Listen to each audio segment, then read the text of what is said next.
calling to order the March 10th Parks and Recreation Advisory Board. You start with the roll call. Karen Lincoln. Here. Scott Conlon. Here. Thomas Davis. Not here. Sam Libby. Sam Libby. Here. Hannah Mulroy. Here. Nicholas Novello. Here. Randy Bradshaw Reyes. Here. And Council Liaison Sean McCoy is not here. Thank you. Okay. Next on the agenda is the approval of the agenda. Dave. I'd like to make a motion to amend the agenda this evening. And if the board's let me do that, I'd like to give you a quick presentation or a quick briefing I have here. Please. Great. So I'll try to turn this way so that the public can hear me too, but I know a lot of people show up this evening. So at the February 10th CRAB meeting, during which the distal land exchange was presented by staff, the board asked staff questions, expressed the need for more information related to the exchange, and questions brought forward by members of the public. Since the February 10th meeting, staff have been working to gather additional information, and more importantly, there are several changed conditions related to the negotiations with third parties, which will impact the land exchange analysis. These negotiations have progressed more quickly than anticipated, and the city is hopeful that they will produce beneficial results not only for the land exchange, but also for city interests in the region. In order to ensure that PRAB and the public are provided with the most timely, complete, relevant information for the land exchange process, staff needs to present this new information to council in an executive session before returning to PRAB. Staff would like to request that the board table today's hearing because we're meeting with City Council on March 18th for executive session on a range of matters related to city-owned properties in this area, including distal tall tracts. Depending on the outcome of the executive session, staff may need to withdraw the current land exchange proposal and bring back an updated referral from council. It incorporates the outcome of those discussions with council and negotiations with others who own land or have third-party interest in that area. Alternatively, staff will place this matter on a future PRAB agenda, likely in April or May. We appreciate the time that PRAB has given to the land exchange, and by resuming this hearing at a later date, we can make sure that the board members have the best available information before they make the recommendation to City Council. We also want to make sure that if people show up to speak on this topic, there still is public invite to be heard, so you can share your thoughts and concerns to PRAB, so still have that, but again, they'll have that additional time to take that into consideration. Thank you, David. It sounds reasonable to me. So I move to amend the agenda and lay the land exchange on the table. And just a point of clarification, that means when I say lay the land exchange on the table, I mean holding the hearing until subsequent meetings. Do you have a second for that motion? I second that motion. Karen. All those in favor? 3, 4, 5, 6, 7. Unanimous. Okay, so that motion passes. So we will remove the distal land exchange from the old business section of the agenda, but we will still hear public comments in the public event to be heard section. Before we do that, though, we need to first approve previous month's minutes.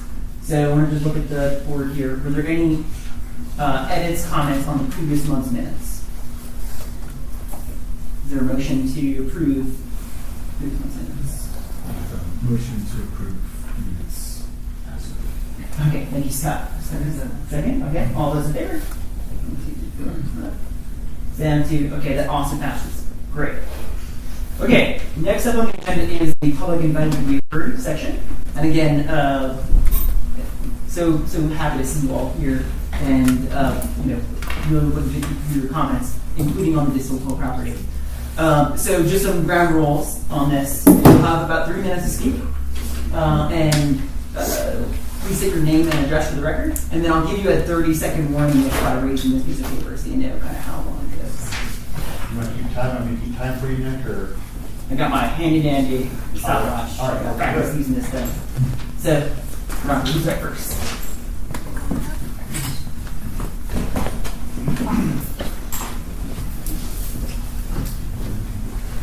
Ruby. Tom.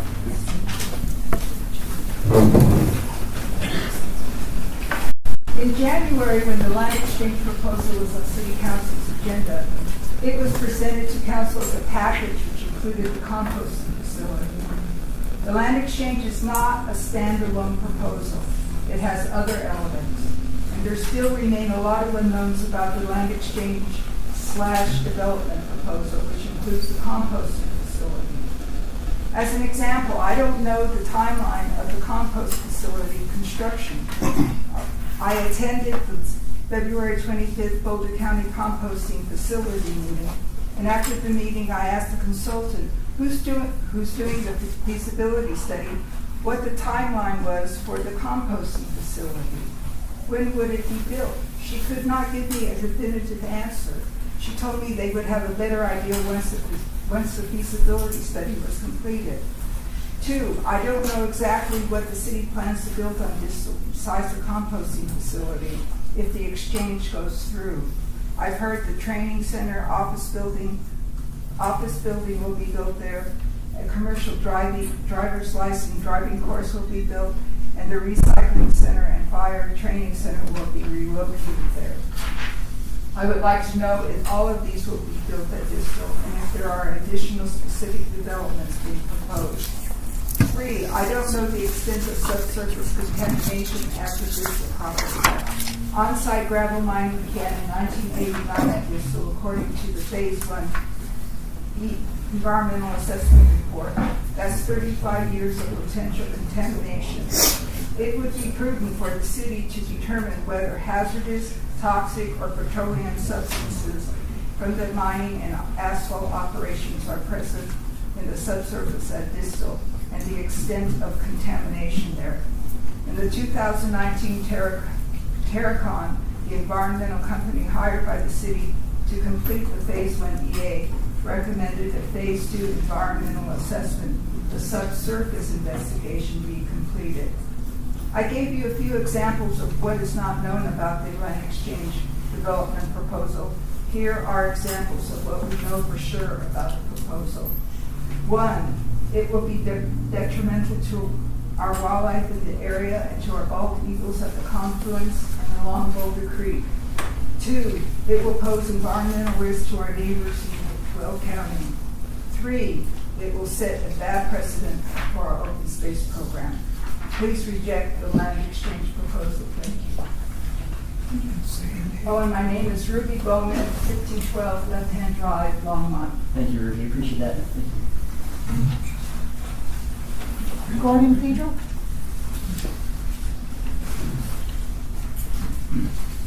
Gordon Petro, 2639 Falcon Drive, Longmont. And I want to talk about the Distal Toll land exchange because I think it's important that you have a chance to hear my comments before next time it comes up. I want to emphasize a few comments I made last month during the public hearing. Quote, I do not oppose this land exchange, but I believe as an advocate for open space, the city code should be transparently followed.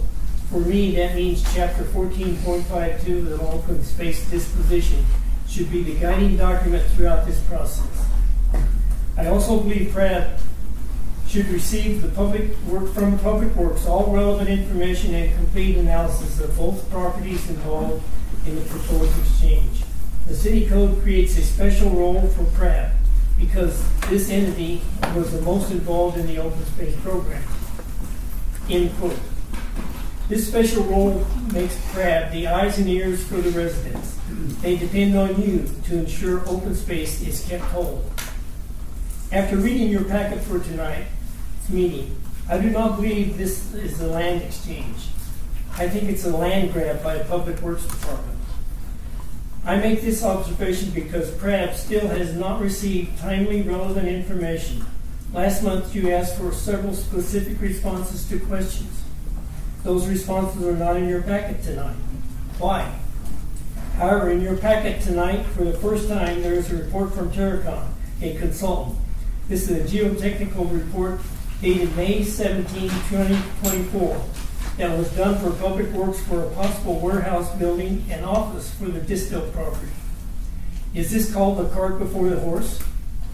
That report is nearly a year old. As a former city manager, I can only conclude one of two things. Public Works staff is incompetent, or 2, Public Works staff is convinced that the city manager and the city council support this land grab, and they merely are looking for Pratt to rubber stamp this sham of the land exchange. I think it is option 2, which means Crab will be complicit in a sham process if you have not insisted on getting all the information you should have. I encourage you to use Crab's role as laid out in the city code. Don't make recommendation until you have all the information you requested, and that is spelled out in section 14.52 of the city code. If you feel compelled to recommend approval tonight, and I know that's not going to happen tonight, but anytime, this so-called land exchange, I strongly recommend you add stipulations as recommended by Daniel Wolford and Sherry Malloy in your packet tonight. Thank you. Dan Wilson. My name is Dan Wolford. I live at 1850 3rd Avenue. I'm pretty familiar with this land acquisition as I was the city's open space manager for 23 years. And my comments are on pages 24 and 25 of your packet. Just a couple comments. In your most recent packet, as Gordon mentioned, you've got 2 pretty significant reports from Terracon. My question is, why now? Why weren't those included in the initial packet for your additional information? And why is that presented to you by a member of the public and not public works staff? You've got, part of that packet, you have the primary or the preliminary geotechnical report for the distal property. Where's the report for the Tull property? Is there a predisposition that this was going to happen? You tell me. The other thing, a couple comments that I have too, is Ordinance 0-1970 clearly states in the land acquisition and the lease back to aggregate industries that there will not be open bodies of water and that it was to be reclaimed as uplands and minor wetlands. Who's changed that? I mean, I understand the federal government does their own thing without following the law, but certainly ordinances are laws that are being required to abide by. Maybe that's part of what's being discussed at council with some of the changes in that ordinance. And the reason we asked that the ponds not be included, if you remember the flood of 2013, there were numerous on-stream ponds that were breached that created significant damage. And our city manager promised that he would have a cost-benefit analysis to show the value of the water on the property, as well as to do a risk assessment. Anybody seen any of those? Lastly, again, this is a public information. I guess my final question is more to the legal staff. Council gave direction for disposition to Crab. There's a time limitation on that according to the ordinance. How does that, is council pulling that back? Are they going to redo it? I'm just curious. Thank you. Danielle. Danielle Terhune. I'm at 1710 County Road 20 and a half. I have submitted a public comment, but I just want to reiterate some of my thoughts here tonight. I know some of my fellow neighbors are going to be speaking, but I would just like to highlight how many residents are here. So if you live on 20 and a half, could you please raise your hand? We are all here because this land swap is very personal for us. It affects our lives, our homes, and even our livelihoods. Because some of us still farm the land. It feels like Public Works is just bulldozing their way into this land swap and compost recycling facility, treating us like a small afterthought, and it's very frustrating. At the EcoCycle and Compost Feasibility Meeting, Boulder County stated that they were looking into 5 sites. Yet when asked at the CRAB meeting last month, the board was told that the distal site was the only piece of land available. Available for who? Boulder County or Longmont? Why is Boulder County not taking care of their own refuse instead of trying to shove it off onto Weld County? Why is this land swap and property being pushed for so hard when Boulder County is still in the initial stages of the process? What is the rush? Who stands to gain if the distal site is approved? We want and have the right to know the full scope of what is actually going on here. Beyond the effect that it will have on the residents, this land swap decision will also have an effect on the wildlife, which I believe others will touch on here. And it will also affect all of the other open spaces surrounding the distal site. Any loose garbage, compost, recycling will be blown not only onto our properties, but also St. Vrain, Greenway, Toll, and even Sandstone Ranch. We get excessively high winds. Why even have these other open spaces if they're just going to be littered with trash? Last month, it was proposed to have some kind of buffer around the facility, and when that is not enough to keep the smell and refuse contained, who is going to be responsible for cleaning up the mess? Additionally, a compost facility will be an added burden on the infrastructure. It is a 2-lane county road with a 55-mile-an-hour speed limit, and it's a speed limit that motorists see as merely a guideline. The road is used as a pass between Frederick and Firestone to Longmont and Boulder. We regularly have accidents at both ends of Road 20 and a half at County Road 7 and County Line Road. There was even a fatality right in front of the toll site last December. This is not the place for a compost and recycling facility, and I ask you to please vote no on the land swap. George Avery. How's everyone? My name is George Avery. I'm at 1757 County Road 20 and a half. I'm the property right in front of it. And I have 3 little girls, a new one on the way. I've lived out here 17 years, and I haven't been able to, I was looking forward to an open space for our family from 17 years ago, knowing that was going to be open space. And I'm trying to understand legally, tax-wise, what people voted on, why is Boulder County trying to dump their trash into Weld County. But most importantly, if you guys have been out to those properties, the toll property is in a floodway. Why are they trying to dump this on into a great land that was bought by taxpayers' dollars and possibly used for open space and trails and everything else? But if you go over there, it's a floodway, which has no benefit for open space. You go to it, big holes in the ground, pouring up to all the hell. Yes, you can put a water reserve there and you can do the water and everything else, but you guys are getting a raw end of the deal here. It's a bad deal, no matter what anybody says. And the only people that are here to gain is Longmont and Boulder County by dumping their trash into Weld. And I think there's, legal ramifications here that are serious to the community of the area. And I'm an entrepreneur. I get where people want to do this stuff, but we have legalities that we have to follow. But if you guys get a chance, go drive. Come over and visit me, and I'll show you the properties of this is a bad deal. It's already deemed open space because they can't do anything with the land, so they're trying to junk you off on this other deal. My whole thing is, where does the line get drawn? Where does the force of power get drawn in this when it becomes Boulder County, Weld County, and everything else? And I did reach out to our commissioners, and they're like, we haven't even heard anything. This is all stuff we're hearing grumblings about it, but it sounds like typical Boulder County pushing their stuff onto other communities when we want open space. If we were able to vote in Longmont and Boulder County, it'd be a whole different level.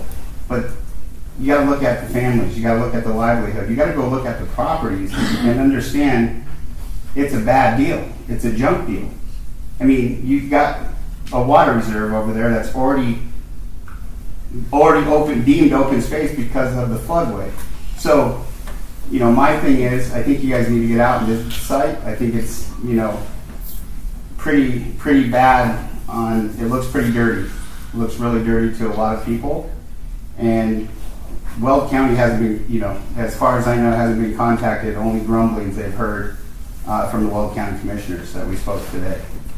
The biggest thing is, what are we trying to do here? Everybody in Boulder, if Boulder County wants a composting and a municipal place, let's put it in Boulder County. Let's give it to them.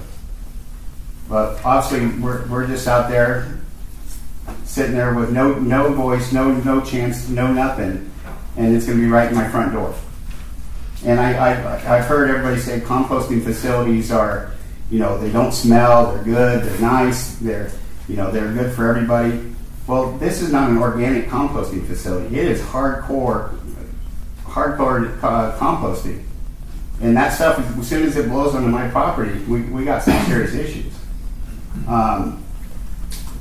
That's all I got to say. I just hope you guys to take it into consideration. Come out and visit us.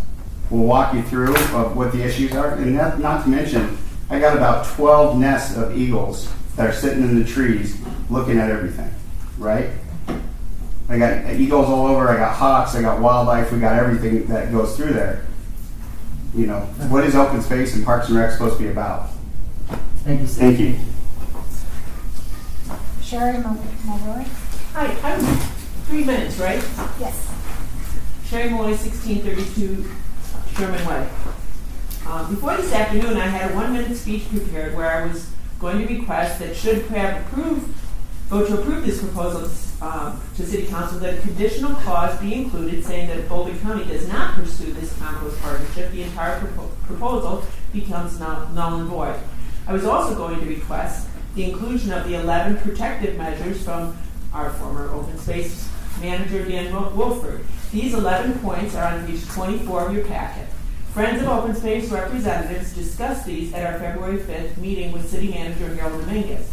Harold indicated these 11 safeguards to make open space whole were doable. Earlier today, I learned that there would be no staff presentation or any new information provided tonight. I'm dumbfounded. Last month, PRAB members voted 5-1 to continue this conversation to tonight's meeting to discuss additional information to be provided from the city and county. I wrote down the 6 questions PRAB members identified for staff to bring back for this meeting. These include, number 1, get more information from Boulder County regarding timeline, criteria used, suggested inviting a county representative to attend tonight's meeting. Number 2, to get information from Weld County regarding hurdles and process. Number 3, an answer to the question, what exactly does the city want on this land? Number 4, there was a request for more information on environmental impacts such as plastics. Number 5, staff was asked to look into designating more land and or bigger buffers on the east side to better protect the bald eagles. And 6, you also asked for a timeline and expense estimates for toll restoration that might make that timeline less than the 50 years that was in the council packet. More information about future water toll was also requested. These are pertinent, legitimate, thoughtful, and necessary information requests you need to have a more informed decision. Apparently, these unknowns remain unknown tonight. Your charge is to evaluate this proposal to determine if there is a benefit for open space. Because your questions have not been addressed tonight, you cannot possibly make a thorough and wise determination about this proposal. Thank you. Thank you. Nadine Lester? Hello, I'm Nadine Lester, 1517 Mayfield Lane. And after David's announcement, my remarks are going to be a bit shorter. I'm glad to hear that there's more information that will be forthcoming. When I wrote to PRAB in anticipation of this meeting tonight, I was somewhat in favor of the land swap. I was confident that the Public Works Department would answer this board's questions and the community's questions about the Tull Distal property swap so that you could make an informed recommendation to City Council about it. You had questions and you gave the city a month to answer them. It seems I'm not the only one who doesn't understand why you didn't get the answers we all need about this deal. I still don't understand why significant details and reports were left out of the information you were given. Withholding information from a citizens advisory board so that you'll rubber stamp a proposal at the expense of the open space program seems suspicious and underhanded. If Public Works wants to move some of its facilities around, they can and should leave the city's open space property out of it. I think the neighbors in Weld County make a strong case against this land swap, pure and simple. I would tell Public Works that the Tull Distal properties ain't broke, there's nothing to fix. Please do not recommend this land swap. Thank you. One more. Gary Hodges. Hi, thank you. Gary Hodges, 2148 Stewart Street. So I'm also speaking in opposition of the land swap. I have 2 primary reasons. Generally, I believe it's bad precedent to exchange open space. So I'm sure a good argument could be made. Probably get up there and you could explain why it's a good idea and why it should go forward. But the voters, when we pass these taxes and such, we expect open space to remain open space. And if we start horse trading or saying, oh, this is a good idea to change it for this thing, there will always be a good idea that could be argued. And regardless if this one is good or bad, it starts setting the stage for the future, which is cascading impacts. And that would probably extend quite directly to what's happening in Kanemoto off South Airport, where that's currently set aside. It's called a conservation easement, but the public for years has understood it to be essentially open space. And that's exactly what's happening there now, is the idea, or in a way, that we can trade this out, or we can hold it as a conservation easement or open space for some period of time until we're ready to develop it or maybe trade it for something. And as a member of the public that's voted on these taxes and such, I don't like it, and it just starts giving elected officials the ability to horse trade too much. So, second reason is I'm gathering this proposal. The proposed composting facility is the first move to eventually relocating the Martin Street recycling center out there. And if we actually care about what is promised by community recycling, which is saving resources, obviously, moving to the distal property would be a huge negative. So if you buy a TV or an appliance, and then you drive down to Martin Street, drop your box off, or your old water heater or whatever, it's already a net negative. I can assure you the resources consumed by the gasoline and such is not paying back with that cardboard box or that hot water heater that you drop off there. And if you move it out to Martin Center, if it ends up out in Martin Center, it's just going to exacerbate that negative impact that we're having. So that's it. So opposition, bad precedent, and it also, if we move the recycling center out there, it'll just exacerbate currently a bad situation. Thank you, sir. Lots to reflect on. Thank you all. Okay, we'll move on in the agenda to new business. And the new business here, we're going to talk about 2020. Oh, what's that? Looks like we have a member of the public that. Oh, fine. Who's this signed up separately? Okay. Thank you. My name is Jamie Seymour. I live at 517 Independence Drive. I was present at last month's CRAB meeting, and I was witness to the discussion regarding the proposed land swap of distal open space for total open space.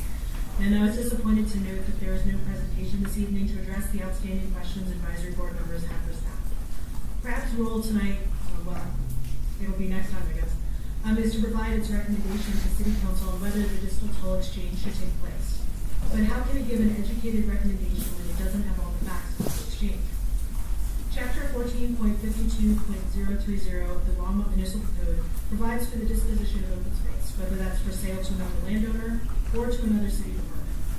A land exchange may also be conducted if the City Council, quote-unquote, determines that the value of any land to be obtained in the exchange is of equivalent value, taking into account the relative size of both parcels, the ecological value of the parcels, and whether the obtained parcel would better meet the purposes of the open space program in the current parcel. Where is this assessment? I have not seen a formal write-up of the value of both properties so that any such determination can be made. Why are the Terracon reports from May 2024 that were included in the packet for this meeting not included in the February packet? I realize that aggregate will deal with the cleanup and restoration of any hazardous materials on the site at the end of their lease. However, I'm concerned about the reference to an 84-acre project site for the construction of a warehouse and an office building on quote-unquote either of two sites. Was the plan for these buildings scrapped? Is that why this report wasn't included in CRAB's packet?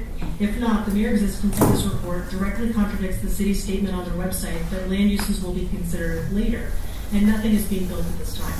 It would appear from this report that the city was already considering building on distal prior to any talk of a compost facility or land swap. As mentioned by Dan Wolford in his comments at last meeting, the lease agreement ordinance for distal toll, ordinance 2019-70, eliminated water storage as the final reclamation plan for Tull, instead providing for reclamation by fill and the establishment of native prairie vegetation with possible upland and or minor wetlands. How then can water storage now be on the table for the Tull property when it was strictly prohibited in the lease agreement? I wholeheartedly agree with this assessment that water storage ponds near St. Bernard Creek are risky in a flood. Indeed, the 2013 flood was the reason water storage was nixed from the reclamation plan for Tull in the first place. Finally, leaving aside the dubiousness of locating a Boulder County facility in Weld County and the potential disruption to nearby nesting bald eagles from construction, I will remind you that Boulder County is considering several other sites for its compost facility. If they choose a different site, what is the net gain to the open space program and Longmont residents in general from this land swap? I ask PRAB to recommend that City Council deny the land swap. Thank you. Thank you, Jamie.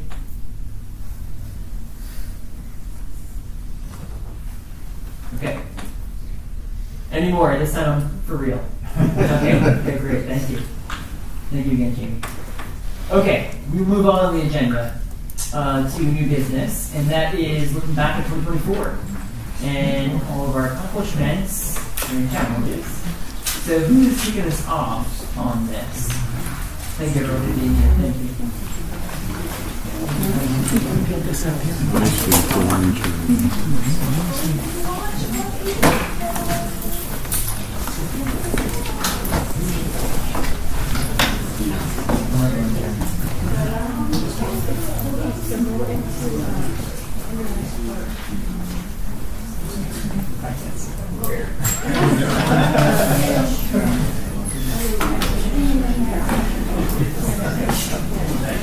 Take out the rubber here first. Those who are heading out.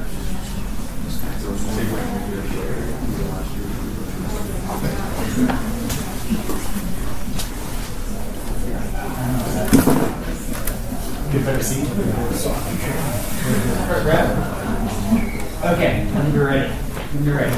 So Jim, we're going to set up here. Again, I just want to let's PRAB and those who stay tonight. This is one of, I think, my favorite things is every time Sam comes together, to really see the work that we do all in one spot is always impressive to me. I hope you get a chance to really see what we're doing out there. Not many people do.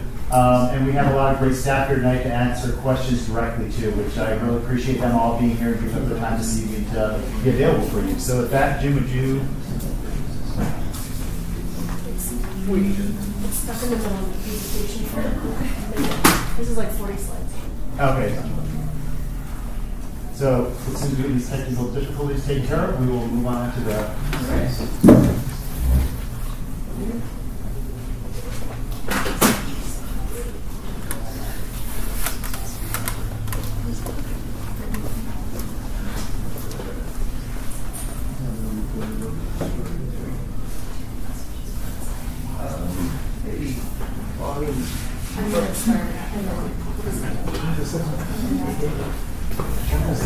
Hi. How are you guys? You have the conch shell. You have the conch shell. There you go. So we did this last year, and so we wanted to get together, we just have board members, and we just wanted to go through kind of some of those goals we identified last year, our progress on those goals, and then some of our goals coming into 25. So you can ask questions as you see slides if you feel the need. So I'm going to start off with the Parks and Trails Development Team. So our Parks and Trails Development Team. Are we sharing that with Sam? That's a good question. Screen sharing. Yep. It is, yeah. Sam? Yeah, I can see it fine, thank you. Okay. Thank you. So the Parks and Trails Development Team consists of 4 project managers. So we have Steve, who's been with the city for 24 years. Tatiana, who's over here a year and a half. Trish, also over here a year and a half, and Elisa, 7.5 years. So this is the team that's making all this stuff happen. So what do? So we do master planning, project management, as I had mentioned. A lot of community engagement comes with all of the projects that we're currently going under design or at some stage in the project, as well as always taking into consideration environmental factors on the projects, how to reduce the amount of landfill. I would use an example, for instance, Thompson Park recently under construction, and so a great idea Lisa had was to relocate all the sand from the playground and move it to the beach at Dickens. So we didn't, have to dispose of the sand, but we actually reused the sand. So always try to think outside the box that way. Also, looking at our policies and procedures, just kind of like process improvement is an ongoing effort. And so that was a big focus of ours last year as we were in the team. And then being subject and technical matter experts. So we do have team members that represent our group in the Development Review Committee, and just lending that insight to some of the development projects and you know what those right-of-ways look like and how those touch parklands and trails and things. So at a glance, in 2024, we had committed working capital value for our projects of $23.6 million. We completed 7 projects, which we'll get into. We utilized 4 different project delivery methods. So design, bid, build, best value approach, design, build, and cooperative purchasing, as well as utilized 3 separate types of funding in our project work. So capital funding, federal funding, and some BOCO sustainability tax funding. So one of our goals last year was to improve our team workflow, because we were a new team. So we did a lot of sticky board sessions to identify processes. Everyone put all their thoughts on the board, and we got up there and rearranged them until they made sense, and then documented it. So the first one we did was, how do we do a CIP? Because that came right at the beginning of the year. So we also have been focusing on data-driven planning. I know Tatiana's presented to you the gap analysis effort that she's been doing, utilizing GIS, and now has put it into the story map format of GIS, so it really tells the story of, you know, in comparison to Vision Longmont and the Parks and Trails Master Plan, how are we measuring against those things? Are those things still consistent? Are we seeing any changes or variances in what that was projected at about 10 years ago? So this is a tool constantly in development, and we'll continue to share those updates with this group. Team certification. So in 24, Tatiana received her CEPTED training, which is crime prevention through environmental design. Leadership Longmont is a program here for local leadership, and Elisa completed that program in 2024, or at the end of 2023, technically, close to that. CPSI, so that Certified Playground Safety Inspector, Steve took that exam and course and passed that this year. And then Tatiana was also certified on a peer support team. So that a citywide group that meets, and then peer support for internal in the company. And then the Best Value Approach B+, Best Value Certification. So Elisa, Trish, Tatiana, myself all completed that coursework as well, and we're certified. So another goal was to improve our collaboration with our parks operations team. So we started meeting with them once a month and developing how are they involved with designing construction processes. So kind of the same scenario as we did with our team, post-it notes on the board, a lot of brainstorming, and then categorizing and documenting, and then always keeping these out and available. When we have a mess in a project or something that we need to make a note on, we take a sticky note, we plop it up there. Once a month or so, I'll revise the digital copy. But we also work closely with park operations to start projecting our CIP forecasts over 10 years to see how our funds are sustainable or not sustainable for the current either FTEs that are hitting them, operational budgets that are hitting them, or CIP projects. So that's been an ongoing effort, and it's been great to tell a story of kind of where we are and where we're going. So into the fun project stuff. So one of our goals of 24 was to complete Clover Meadows Park, and we did in November.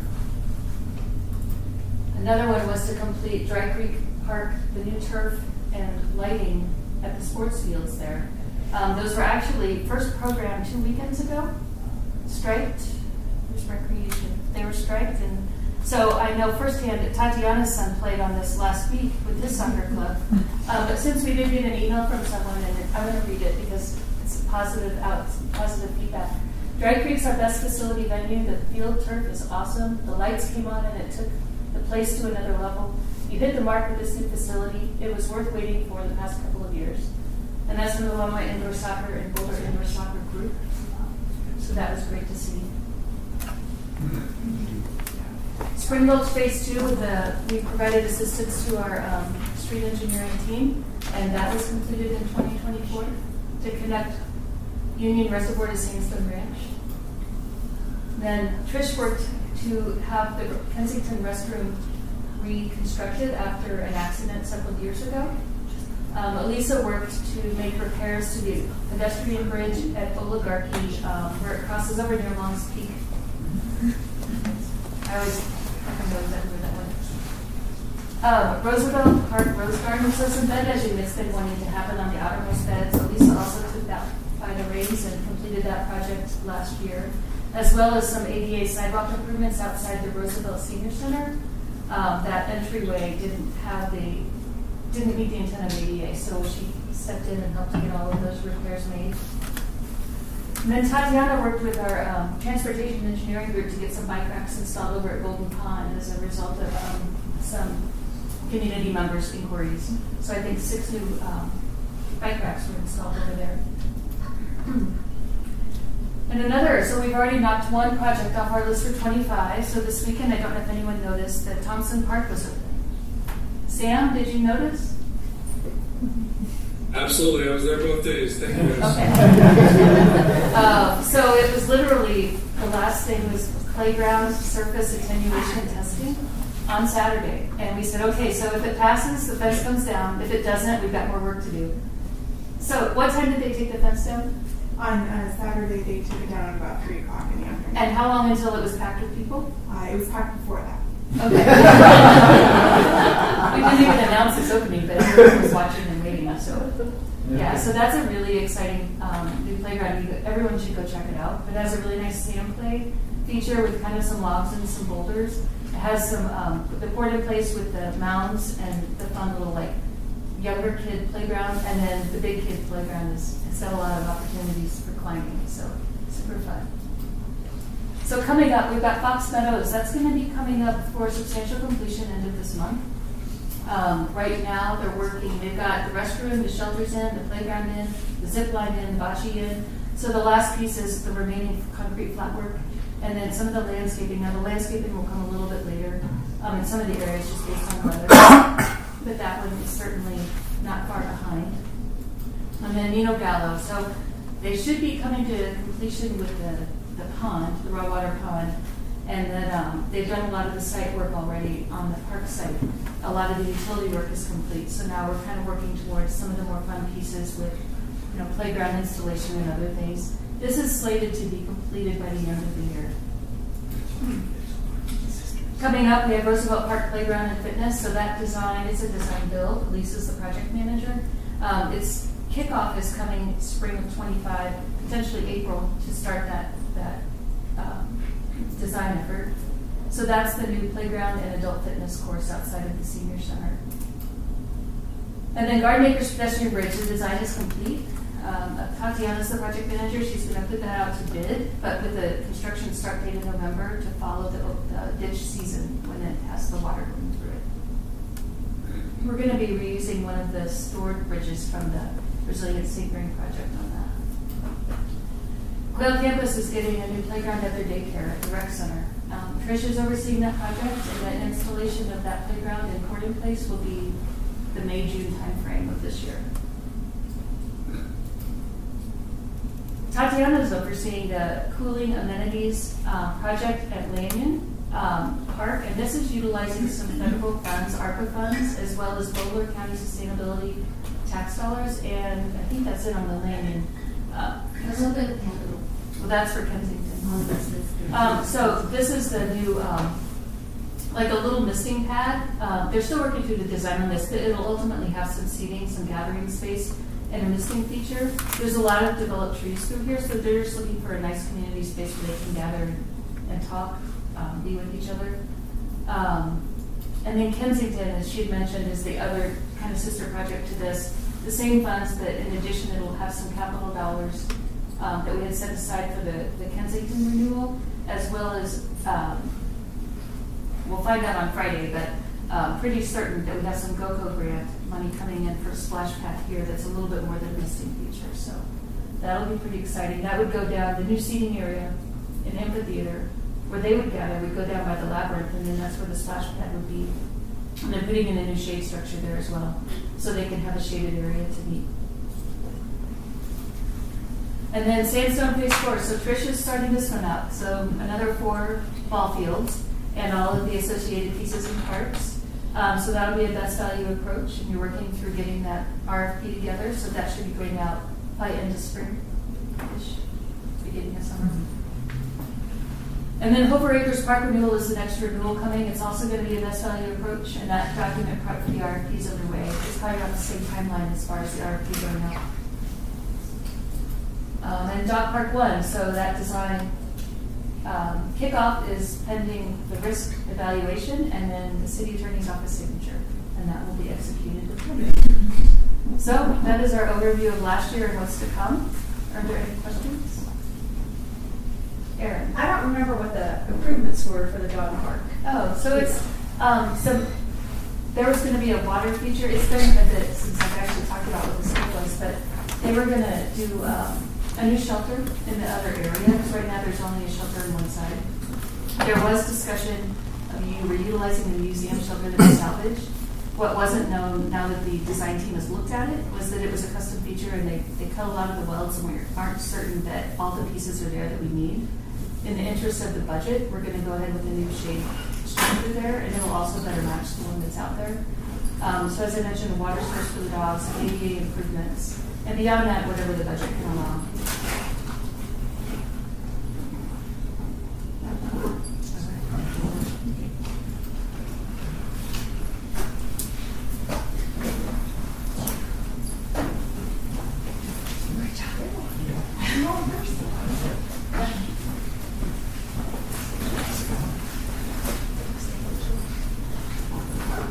Well, my name is Bryce Overy. I'm your Senior Parks and Open Space Ranger.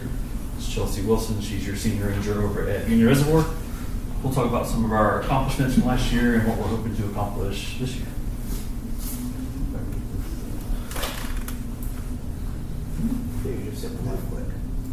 There we go. Cool. So in case you don't know, I get asked all the time, like, what does a ranger do? What do the Longmont Rangers do? We even have Longmont Rangers, so I still get those questions. So just to cover what we do, it's a lot of outreach and education. So that can be through resource referral to people experiencing homelessness. It can be hikes and walks with children, kind of any sort of natural resource education opportunities that we get in the field. Whether that's informal contacts at Golden Ponds talking about beavers or formally scheduled walks and talks with an elementary school. So you can kind of range. And then we do, of course, customer service at Union. People pay to come there, so we feel like they're our customers, so we're providing them with a good resource there. We also do resource protection, so that can be through A&S inspections of incoming watercraft at Union to make sure they don't have any nasty mussels or Eurasian water milfoil or anything else we don't want in the water there. I think we did close to 2,000 inspections last year, somewhere around there. Yeah. We also have forestry projects up at Button Rock. It's a lot of forestry management that I don't necessarily do, but Price, our Senior Ranger up at Button Rock, does a lot of forestry work up there. Then we do prescribed burns, either in town or we did a whole bunch of pile burns up at Button Rock for the forestry projects as well. Of course, we do code enforcement, so that can be a simple verbal warning, written warnings. We can send you to court if it needs to go that far. We can call in CPW if it needs to go that far. So that's obviously one of our focuses, to keep the land safe and protect the resource. And then public safety, so that's EMS, wildfire suppression, and then water rescues. Water rescues is probably my favorite part of the job. It's really fun, as long as they turn out good. So, so far so good. I've had a lot of luck with that. We do a lot of them. Okay, so far our staffing right now, we have 7 FTE Rangers, 3 Senior Rangers that kind of reside over 3 districts, Button Rock, Union, and then Parks and Open Space. We've got 2 Ranger 2s, and then 2 Ranger 1s that have their own districts under the Senior Rangers. Then right now we have 5 temp Rangers, 5 based out of Union, and then 2 Button Rock. So I think when I first started, there was myself and 2 FTEs based out of Union, and we had 2.5 seasonals. So that was 3 years ago. We've come a long way from 3 years ago. A lot better staffing. We can cover either side of the week. We can cover big events like 4th of July and shut down Dickens if we need to. So definitely am happy with that number. It's a lot better than when we first started. We can actually get some things done now. So I know that's small print, I'll just hit the highlights, but for our patrol statistics, we did over 1,500 code enforcement contacts. About 96% of that is ranger initiated, so that's us finding things, not things being reported to us. So we're out there finding things, going on our own, and not necessarily being dispatched a whole lot. We're trying to get dispatched more, but that's a work in progress right now. We did 102 emergency response incidents. I'd say a vast majority of those are going to be paddle boarders in the water. That's probably the vast majority of those, or turtle sailboats. 15 medical calls that can range from bike wrecks to sprained ankles and dislocated knees on the beach. And for resource protection, we did 2,500 ANS inspections. That's almost double from what we did in 2023. 588 maintenance issues. That can go from graffiti to illegal dumping. And then 33 camps cleaned up. That's usually done by a contractor, so it takes some organizing to get done. But in outreach and education, we had 8 interpretive programs last year. I think we've already done 4 this year and another one next week, so we'll probably go way past that number this year. Almost 500 outreach contacts, so a lot of that is people experiencing homelessness, giving them resources to kind of get out of that situation and make it better for them. And 93 citizen assists, that can range from locking my keys out of my car to I need help fixing my bike chains. It could be just about anything. And this is our Survey 123 map that basically every incident that we encounter, we put it out on the map. So you can pretty much just delete the map and then follow the greenways. It's just all along the greenways. You could find McIntosh pretty easy. You could find Union pretty easy. So that's our hotspots for contacts. It's logged just about everything we do. We say it doesn't happen unless you put it on survey. So we try to keep a good log of everything that we do out there. So that's in town, and then the same for Button Rock. You can pretty much delete the map and just follow the road all the way in to the lake.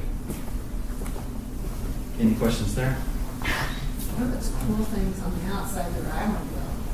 Oh, yeah.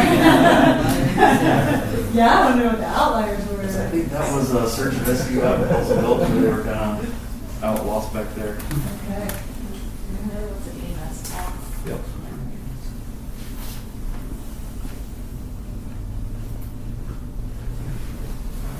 Some of our accomplishments for last year were that multiple rangers got certified in instructor trainings.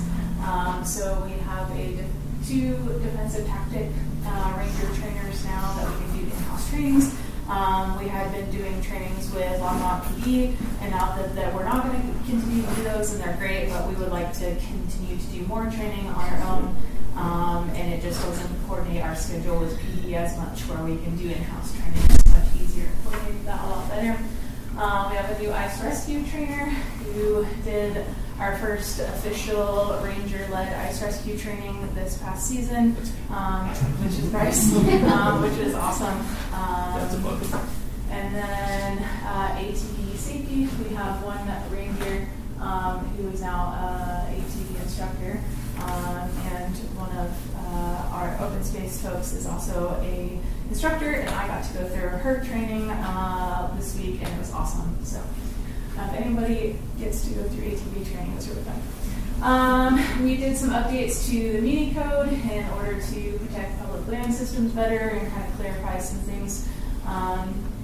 We also implemented that all of our full-time rangers were wearing body-worn cameras, and we were able to increase that to give our temp rangers body-worn cameras as well. We've seen a lot of better compliance with rules when you know that you're being videotaped, as well as its transparency and accountability for us. Not that I think that we have any issues with rangers, but it also shows that we are doing our job, and what we say that we are plainly talking to people and not screaming and ordering them around. Our city attorney and everyone else can see that we are doing our job properly in the way that we are supposed to be doing it. I Take credit for that. revamped our aquatic nuisance species program. Prior to me starting last year, I started January of last year. They were not doing the exit inspections, which is not a huge deal. It's just, makes it easier on the incoming side if you have returning boats that you've already done the full clean, drain, and dry inspection, make sure that there's nothing going out.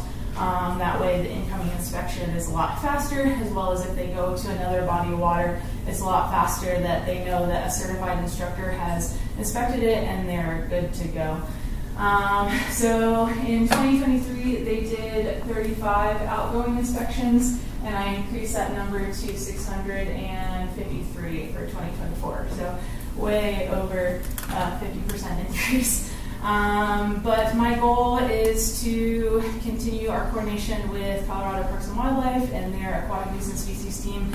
There's no way that we're ever going to do 100% exit inspections. It just doesn't happen. Like if I'm on the water rescuing somebody, I can't inspect somebody's boat who's exiting, and our boaters understand that. But it's our goal to get at least closer to that 100% if we can.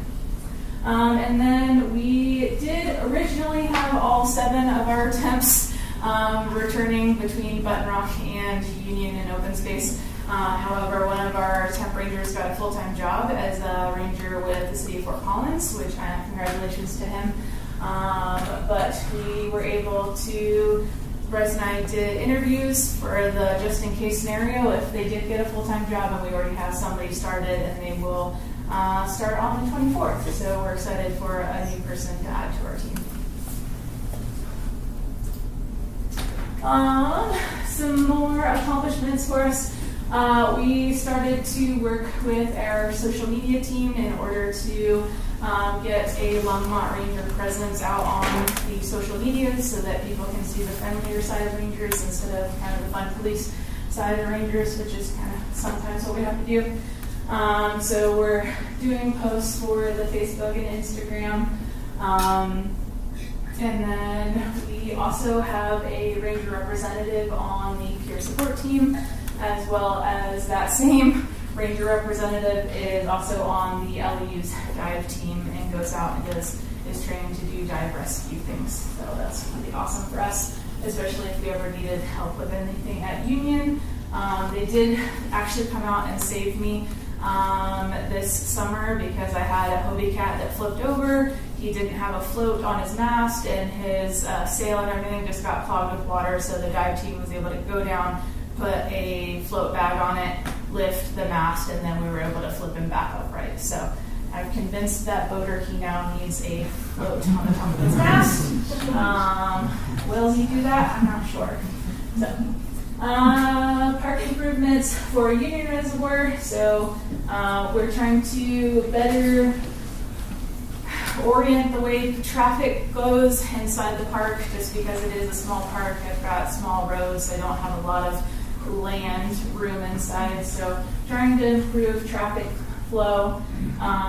In our Dog Beach area, we had some social trails, as it happens when you have dogs, going on that caused erosion, so we've installed erosion barrier steps, which also helps with people too, because I prefer somebody to go down a step than a slide down a muddy potential bank.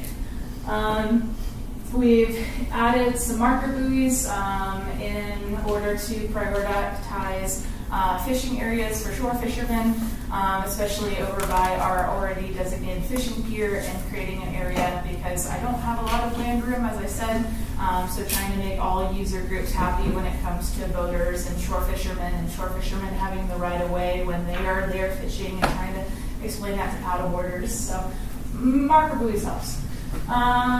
We installed a new lifeguard shed and also then relocated it and got it on a nice concrete pad that it's not going to then plunge into my beach area.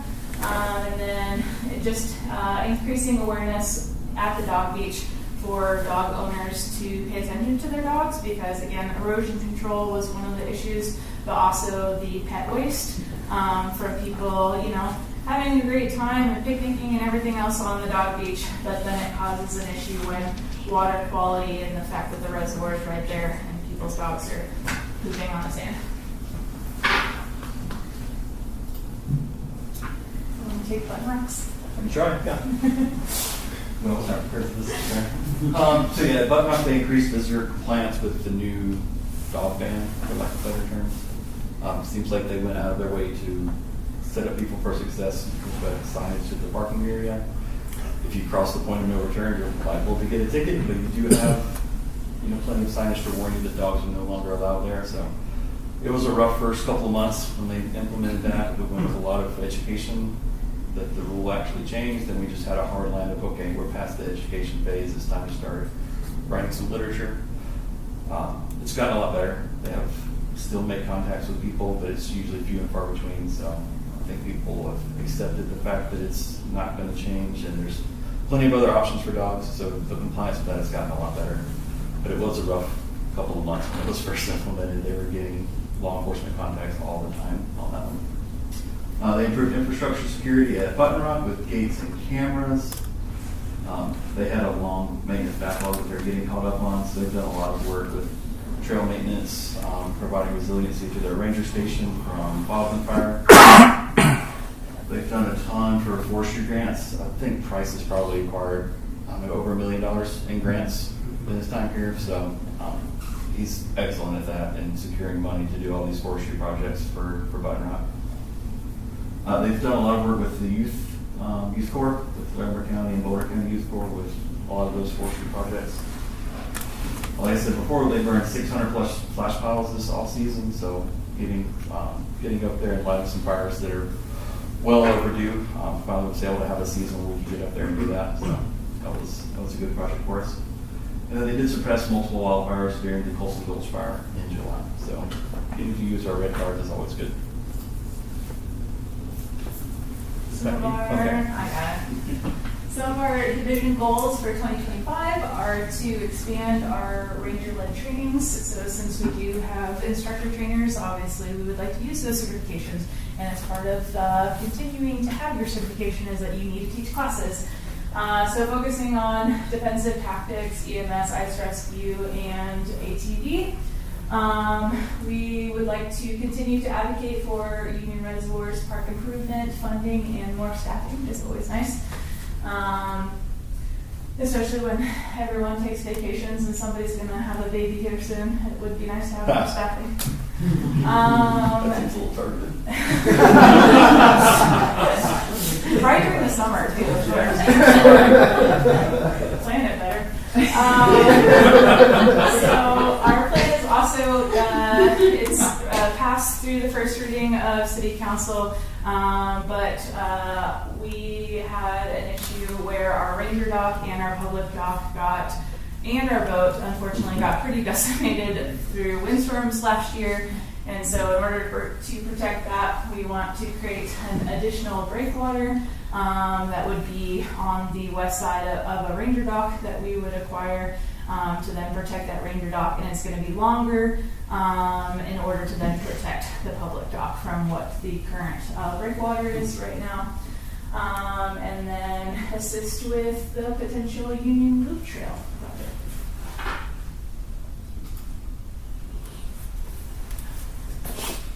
Okay. So, like I said before, we'd like to increase our in-trip time. It can be a bit of a drag to just do code enforcement contacts all day long, so getting to do some of those interpreter programs and give back to the community that way is always something fun that we'd like to do. So, we're able to get more time to do that, do more scheduling, and kind of coordinate with the schools to get some more programming on board.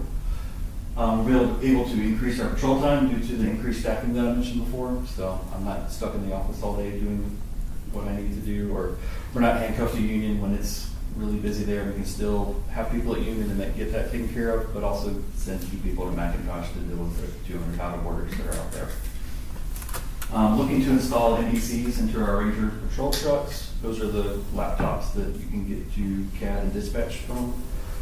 It's been a 3-year project, so I'm hoping to have it done this summer.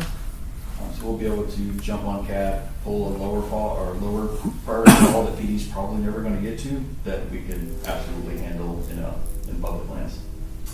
Then we're looking to start a drone program for the Natural Resource Department.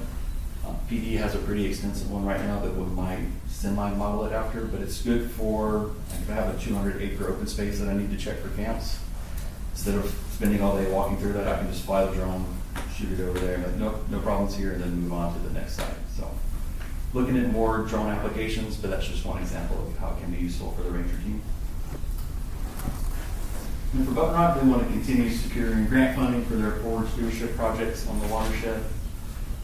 They're collaborating with Ecosystem Services for wildlife monitoring. I don't know if you guys saw the mountain lion video that they had up there. It's really cool. Expand the volunteer opportunities and equity initiatives up at Button Rock. Still strengthening our partnership with Boulder County Sheriff's Office Fire Management through the prescribed burns and pile burns that we did. That's all through Boulder County Sheriff's. We couldn't really do those projects without them. Then we want to strengthen our partnership with Longmont Fire through the spring burn season and prescribed burns. Again, we couldn't do that without Longmont Fire because they're a big support, lending us both people and equipment for those projects. So we'd like to keep doing that. They've been awesome. The whole of public safety has been awesome for the Ranger Department. So definitely want to continue partnership with them. That's it. Any questions for the Rangers? I had one. Earlier slide, I think you said you had responded to 102 emergency response calls. And you had mentioned that you were hoping to do more. Can you embellish on what you were kind of on? Because you had something in your head. For emergency response, looking to do more. You had mentioned something like that. I'm not sure where I was going with that. Okay. It can vary because one year we had like 160 water rescues, and the next year we had 72. So, okay. Well, we can't make them fall in the water, so if it's less, that's great. I think it was related to like you dispatched. Oh, Yeah. yes. Thank you. Yep, so right now we're 96% self-dispatch. So that means 4% is coming from either another employee or a citizen. Obviously, there's more than 4% of the issues that need to be dispatched to us, but there's not an easy way for someone to get that information to us right now. Okay. I'm hoping that once we're on CAD, once someone calls dispatch, it gets caught in as a low priority call. PD has 7 high priority calls, and they're never going to get to that lower priority one. It's just going to fall off.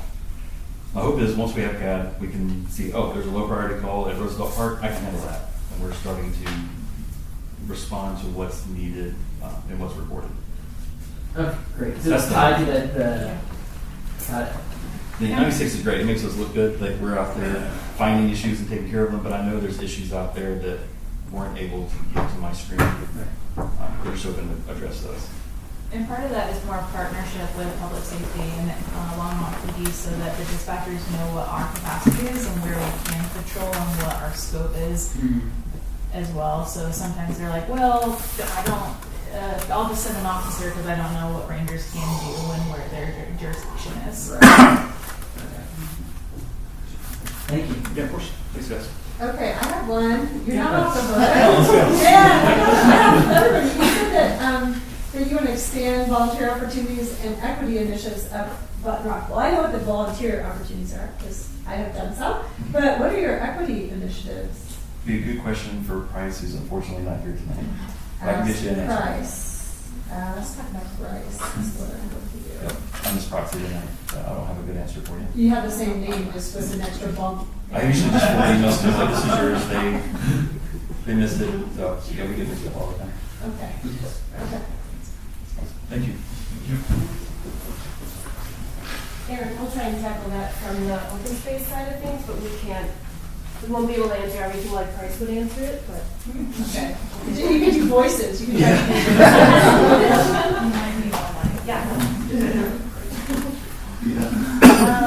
As you guys know, I'm the open space manager. This is the open space team. Half of us are here tonight. When we started off, we had 3 full-time staff and a temporary staff. Now we have 5.5 full-time staff, so we've been growing in the last couple of years. This is Ashley here and Taylor Gifford, and they represent our volunteer stewardship and education program. And we also have Kirsten Belch. We share her 50% of the time with recreation, and she is the environmental education coordinator out at Sandstone.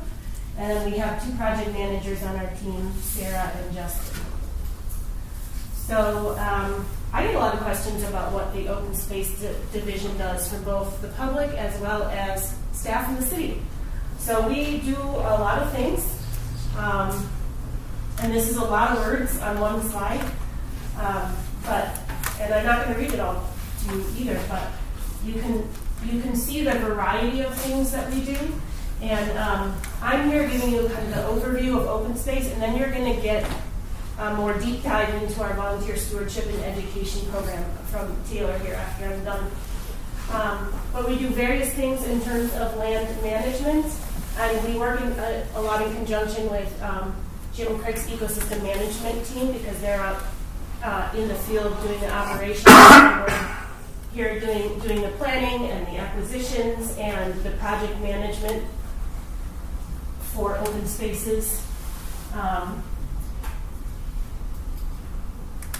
So, quick overview, and I'm not going to do much here because Taylor's going to get much more into this, but you can see that our numbers are growing over time. We've got more staff, so we're able to do more things.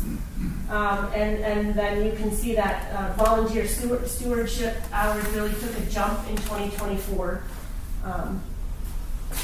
as well as educational events. Ashley was bringing in educational events in a big way for the first time in 2024, and that really added to our program.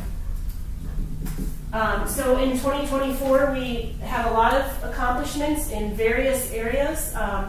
One big one that you may remember is that we were able to, with public support of 73%, pass the open space tax in perpetuity. So it's no longer going to sunset in 2033.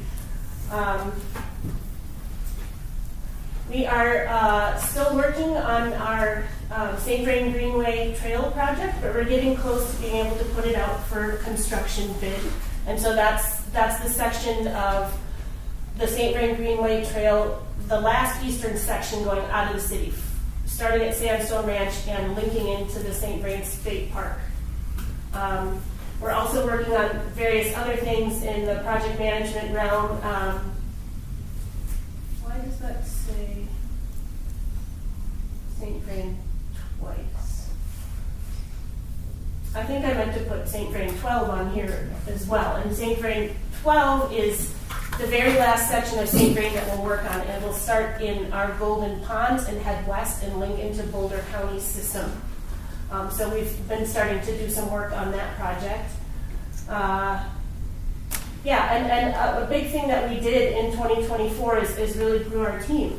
We have full-time staff, we have new staff, and we had promotions on our team. So we're sitting really strong in staff. So it's an exciting time for the open space division. And some of our goals for 2025, we just got a few, but here they are. We have a lot of special projects, and so sometimes those are citywide projects, projects that we're helping on that are outside the city, and then we have things in these other categories as well. Land management. We get a lot of right-of-way requests, and so those are things where either external or internal entities want to use open space for various purposes, and so sometimes we may come to PRAB with a disposition of open space through the code process, but sometimes it's for things for like encumbering an open space with a conservation easement. So then we're putting further protections on an open space, protecting those conservation values in perpetuity, but it does count as it comes to the disposition of open space because those rights are being transferred to the entity holding the conservation easement. So that can be Boulder and Longmont Conservation Districts, Boulder County, the Nature Conservancy, the entity that's going to hold the conservation easement over our fee simple open space.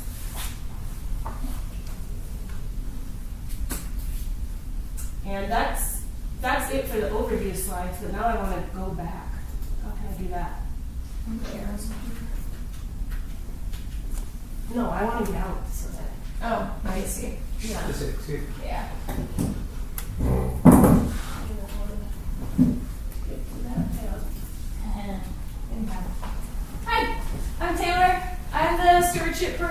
supervisor. I used to be the volunteer coordinator. Now that is Ashley. This is actually Amber's.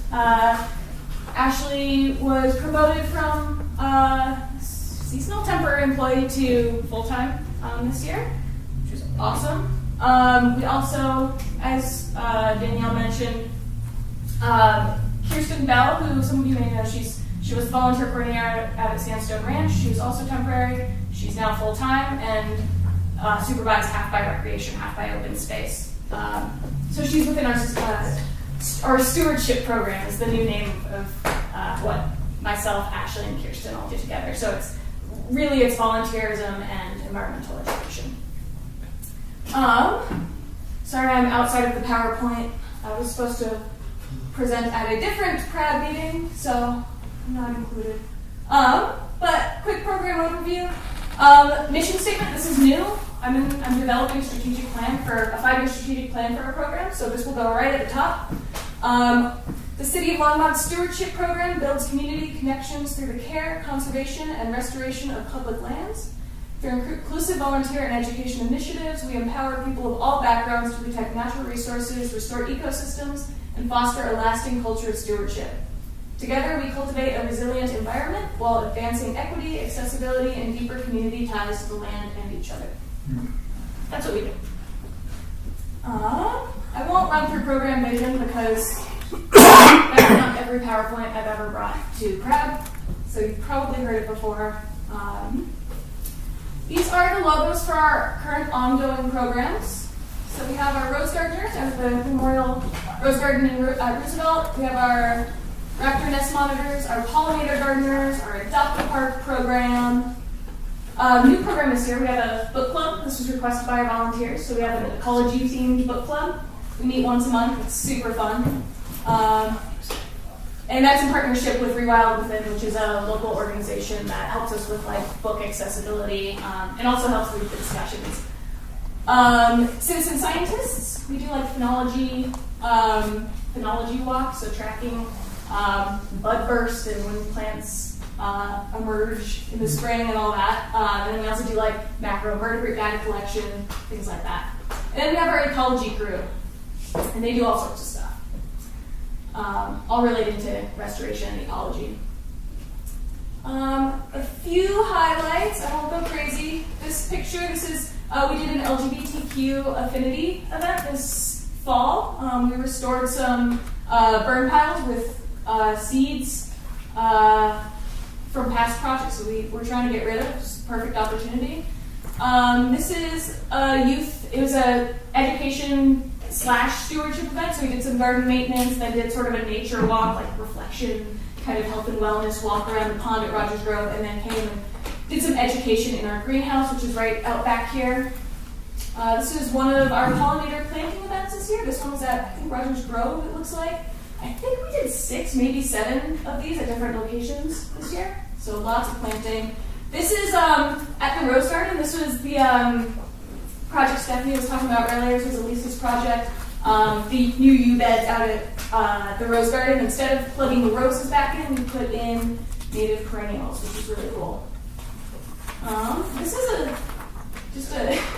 is an interesting one. So this is a really well spelled future choir of ours. So Ashley had a really good, cool idea to reach out to elementary school teachers in Longmont and get elementary schoolers to create content for us to put on flyers to advertise our project. So this is an example of an art project that will soon be turned into a flyer for outreach for some of our upcoming events. This is cheating. This is not from 2024. This is from this past Saturday. We had a bunch of high schoolers come out and help us create bee logs, which is part of Jim's crew's grant opportunity or grant effort to track 5-year project to track native bee species on a variety of Longmont properties. This is a bat event where we had volunteers out at dusk and we identified a bunch of bat calls. Super cool. And this is Price at the Button Rock watershed talk or watershed tour. And that was in partnership with the Watershed Center. So we did a whole bunch. That just shows you a glimpse of it ended up being 79 projects actually that we did this year. Events. This is cool before and after. So this is out at Rogers Grove. This is one of our landscape beds before volunteers. It's kind of more of a jungle than a garden bed. And this is after volunteers. So that just gives you an idea of what we can do. I mean, this is genuinely something that, I can't remember the exact numbers, but Ben, supervisor for parks, estimated that, I mean, this is something that would cost thousands of dollars for a contractor to take care of. And instead, volunteers took care of it for free. I think it took about a week. Oh, then in the background there's, well, it doesn't matter. This is also funded by one of the grants we're a part of. It's through Thorn Nature Experience. Here's another before and after. This is a turf conversion we did, funded by a grant that, a small grant that I got in the spring. So we implemented it in the fall. So we took this non-functional section of turf. This is out by like Bootstrap Brewing. I think it's 2nd and Terry. And we put like 700 plants in the ground there instead. So these are all native perennials. So it should be pretty cool. Big picture. Oh no, it doesn't fit. There we go. This just kind of shows you growth over the past 5 or 6 years. I came on board right around here, kind of mid-season 2021. And we've grown a fair amount. And especially this year, we really bumped it up. Now that we have Ashley on board full time, it's been huge. So yeah, we're growing constantly. We already went over our new kind of organizational chart, but this is sort of what it looks like. Kirsten Bell is sort of split between colors because she's shared with recreation, which is awesome. I was hoping she could come tonight. She's on vacation. Just lucky. All right, and then 2025. So I'm going to play a video in the background while I talk about this because it's a really cool video, but I don't want to take up y'all's time by making you watch it. I'm trying to volume down now. So just to preface, this is an event we did out of Button Rock this year. It was an education / stewardship / music event. Super cool. Ashley's idea. It was awesome. So it was this native seed collection / we had some ecologists come out and do kind of a walk with folks and introduce people to different plants we had out at Button Rock.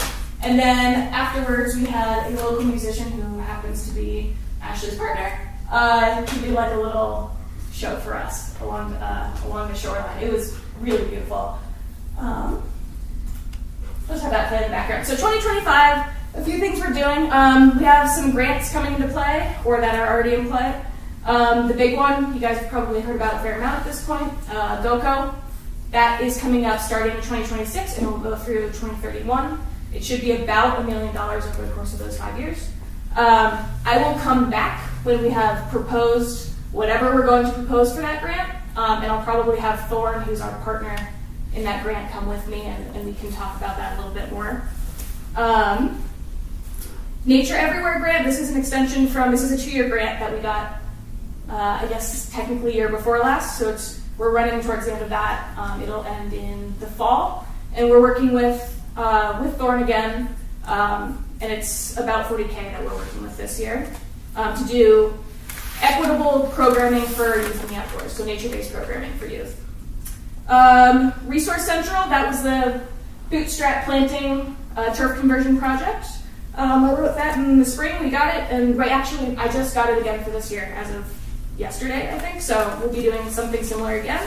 And then also for this year, a couple weeks ago got told that we got a small like $10,000 grant called Metro DNA, which we'll use to run 3 projects, all of which are pollinator planting projects throughout town. And we'll be implementing those in partnership with the Water Resources team and the Water, what's it called? Water Smart. Yeah, Water Smart team. I should know, I'm on the team. And then finally, we haven't gotten told the exact number we're getting, but we're getting something from State Trails in partnership with local organization Wildlands Restoration Volunteers, and that will fund some trail work up at Button Rock. So that's really Price's handling a lot of the logistics on that, and then Ashley and I will be running some trainings and volunteer events in partnership with Wildlands Restoration Volunteers to do some significant reroutes on Sleepy Lion and South Cove Trail. So that's it for grants. Strategic plan development. I'm getting a strategic plan in place, which is something our program has never had before, in part because we never had an official program. So that will be done this spring, and I'll present it to y'all once it's complete.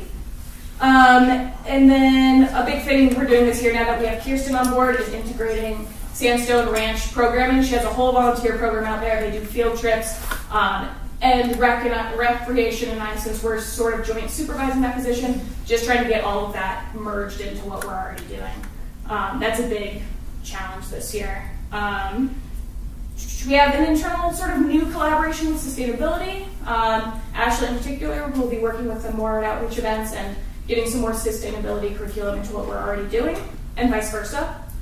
And then we're also working on some relationships with indigenous communities in the area. So Harvest of All First Nations is a nonprofit, I think based out of Boulder, is that right? So we'll be working with them on we're doing for example, a choke cherry planting at Button Rock this year. Those choke cherries, one, great for the ecology in that area, and also we can later, once they're established, harvest those choke cherries and distribute them to local indigenous communities or the Northern Arapaho Reservation up in Wyoming for ceremonial use. And we'll be doing education, some new interpretive signage, integrating some of that history, and that kind of thing. We'll also be working a little bit more with the Sister Cities program here in Longmont. That's the gist. I think there's nothing else. Let me confirm.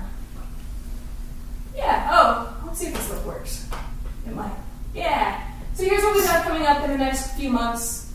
I'm not going to make you guys look at it, but I think we have 22 events between now and the end of May. So that's kind of our spring schedule, and we've done close to 10 already this year, which is unusual for winter. So we have a lot going on. This is where we track everything. It's not that interesting right now, but soon it will be full of numbers and links and all sorts of stuff. So a lot coming up. It's exciting. You mentioned Chip Clark. Oh yeah, this Saturday we have Chip Clark. Yeah, Dan knows. Dan's helping with that, of course, always. If you aren't aware, Chip Clark is, how many years have we been doing it, Dan? 23. 23 years, okay. We'll have 120-ish kids out this Saturday across the street at Isaac Walton fishing program. It's kind of an educational event where they also get a free fishing rod if they check all the boxes and visit all of our educational stations. It should be really fun. Feel free to swing by. Hopefully it's not too windy. We'll see. Yeah, that's all I've got. Any questions? Any questions for Open Space Division at all? Thank you.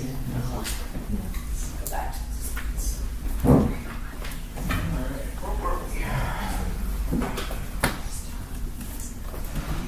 With that. All right. My name is Jim. I'm the ecosystem manager, and so my staff couldn't be here tonight. They just actually switched to their 4 10-hour schedule after doing their winter 5/8s. And so they start at 6 in the morning and then losing an hour yesterday. There's probably not enough coffee in the world to keep them awake right now. But anyway, so basically who we are, we've got, let's see, 1, 2, 3, 4, 5, 6, 7. We'll have 8 technicians within our group, and we split those technicians up between a wildlife team, a vegetation management team, and then one of our accomplishments last year was to add a senior planning ecologist that is helping us plan and will eventually help us implement our restoration projects on open spaces, nature areas, riparian corridors, and really any other property in the city that has any other ecological value. But really, we're kind of just a bunch of science nerds, and we get to implement that science in the field to conserve and protect and restore the ecology on city properties. So getting a little bit more detail in terms of what we do. Don't want to read through everything, but like I said, we have wildlife management, which includes going through city properties that to be able to document baseline inventories on our properties to know what kind of wildlife is using our properties, so that will help us inform how to protect those properties and how to restore them to benefit the city's wildlife. We do a lot of prairie dog management, whether it's through trying to install barriers to keep prairie dogs where we want them to, trying to move prairie dogs from areas that we don't want them. We do a lot of raptor nest monitoring and other bird monitoring. Like rangers out at Union Reservoir, we help with aquatic nuisance species management. So we unfortunately do have a lot of aquatic nuisance species, not just at Union Reservoir, but in other ponds on our properties and in riparian corridors. We help try to mitigate wildlife-human conflicts. So being in an urban area, sure if anybody lives in town and you have live anywhere close to any of our nature areas or open spaces, you probably have some critters in your yard. And some people don't like that.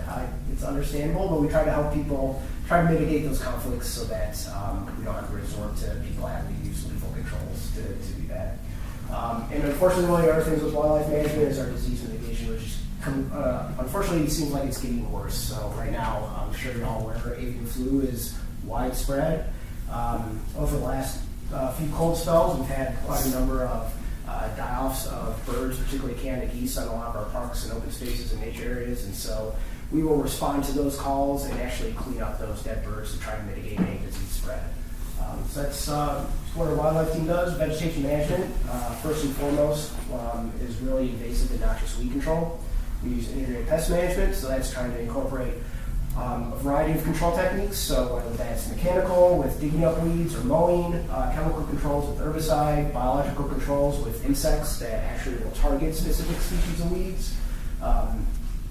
And then we also do monitoring, prescribed fire with the help of rangers, open space staff, and our fire department, and doing restoration, which includes native plant propagation. And Taylor showed a photo of some of the stuff that's going on in our greenhouse that we just got built. I think it's going on 3 years now that it's built, and so now we're really starting to kick up plant production there, so we can use those native plants out on our landscapes, whether it's for a pollinator garden for parks or whether it's actually out on an open space or a nature area and trying to restore habitat for wildlife.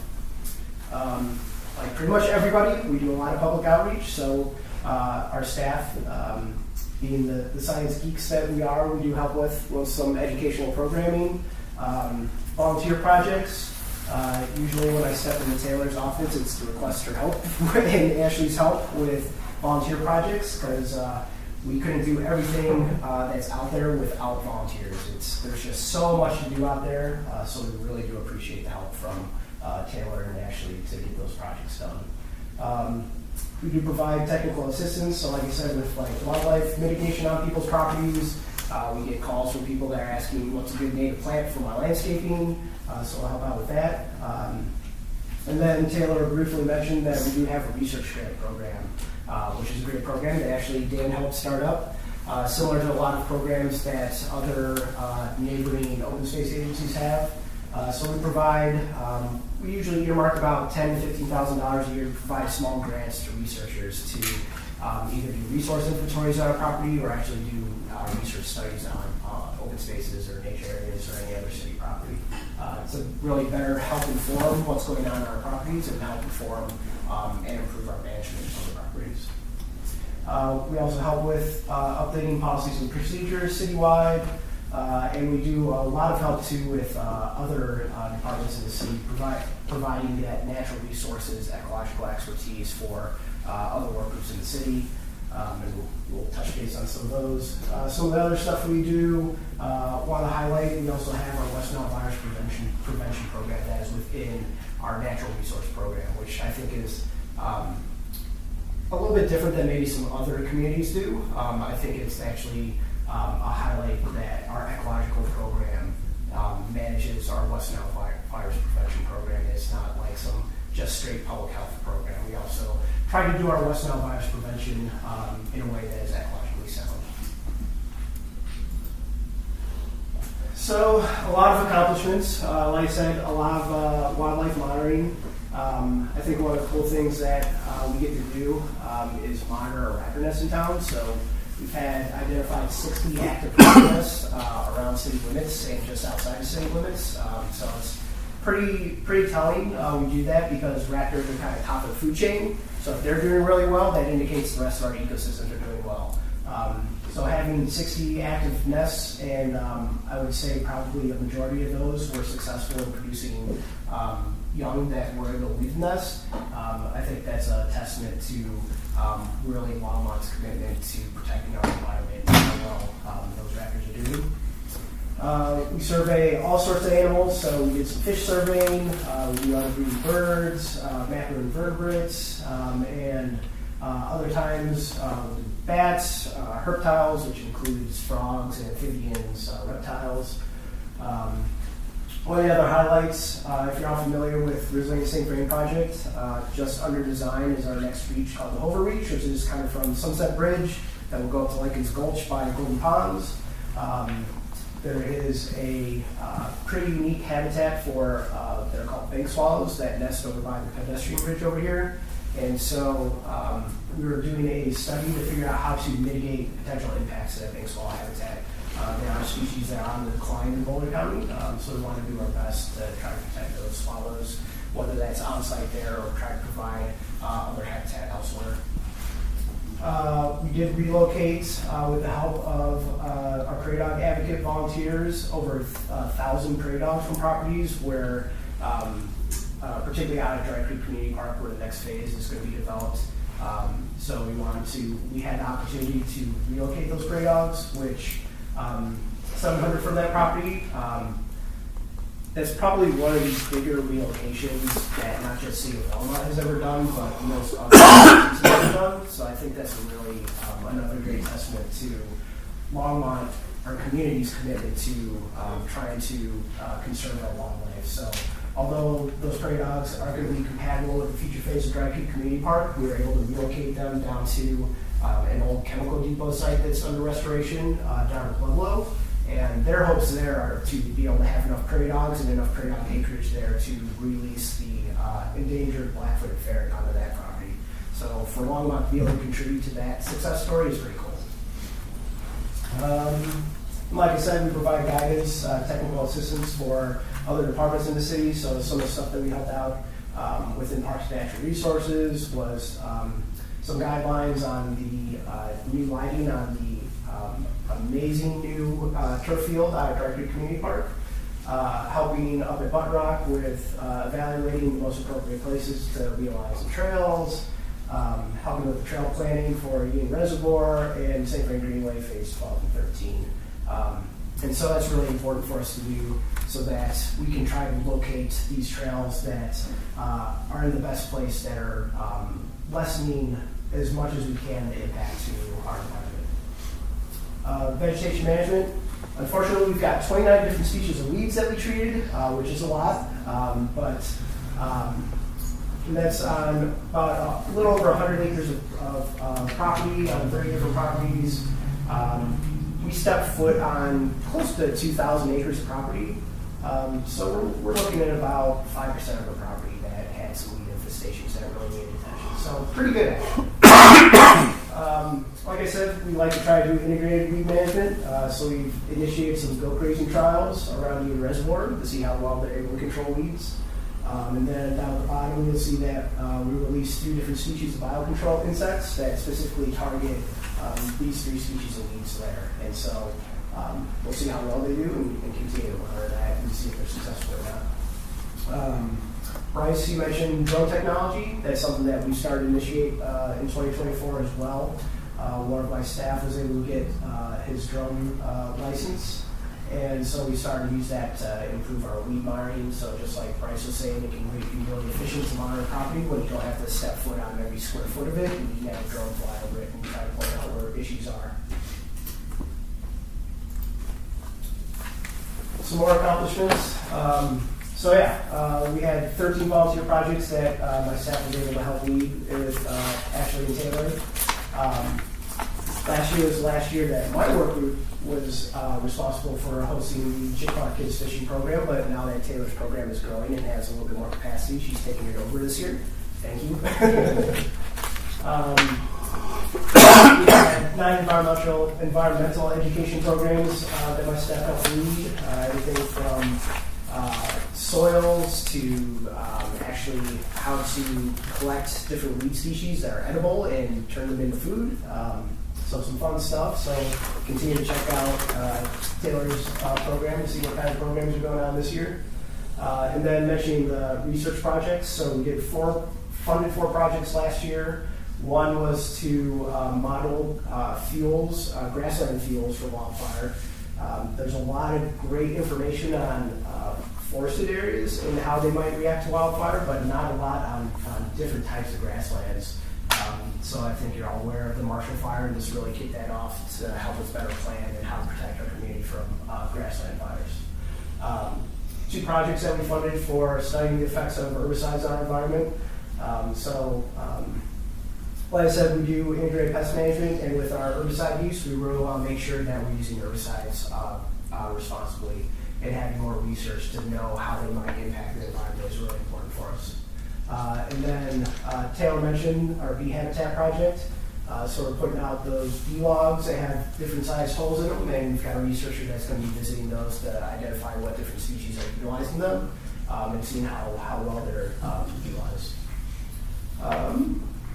And then one of the other great things I mentioned, we just hired our senior planning ecologist. And so his first real main project is to develop what we're calling land service plans. And that's really going to be collecting our baseline ecological conditions of our properties, and then identifying what's the best potential habitat we can create on those properties, and lay out the steps from how to get from A to B with different restoration steps. So that's going to be something that we just started, and thinking that it's going to be on a 3 to 5 year timeline right now is my best guesstimate on how long it's going to take to start completing some restoration plans for our properties. Yeah, fun photo of the ghost that we put out actually a couple of years ago on a different greenway. So in terms of our goals, mentioned the Break Swallow project, so we want to start planning and trying to plan to implement some sort of habitat mitigation for that. We are in the middle of about halfway done with installing over 2,000 feet of new prairie dog barrier, which is really great because that really helps us not have to do any sort of lethal control on prairie dogs or have to move them. Continue more wildlife surveys. Danielle mentioned Sanford Greenway Phase 12 is getting underway for design, and so we will help provide some of that ecological information to plan that trail. And one of the cool things, my staff was able to get acoustic monitoring equipment that we can use to monitor frog calls and actually subsonically bat calls. And so that really helps us to be able to put these out in areas, because even though we do our best to try to mitigate our own impacts to the environment, anytime anybody's out in an open space area, you can have some impacts to wildlife and scare them off. And so by being able to put this equipment out into our open spaces, we can leave that equipment out there for a month, put it out there, it takes about a couple hours to set it up, leave it out there a month, go back out there, collect that data, and so it really limits the amount of time that we're out potentially disturbing wildlife. We'll continue to do more weed control, really hoping that with our weed control, our main goal is to be able to touch every single one of our properties at least once to do some sort of weed control on those properties. Continue to monitor the effectiveness of the insects that we release, monitor the goat grazing effectiveness.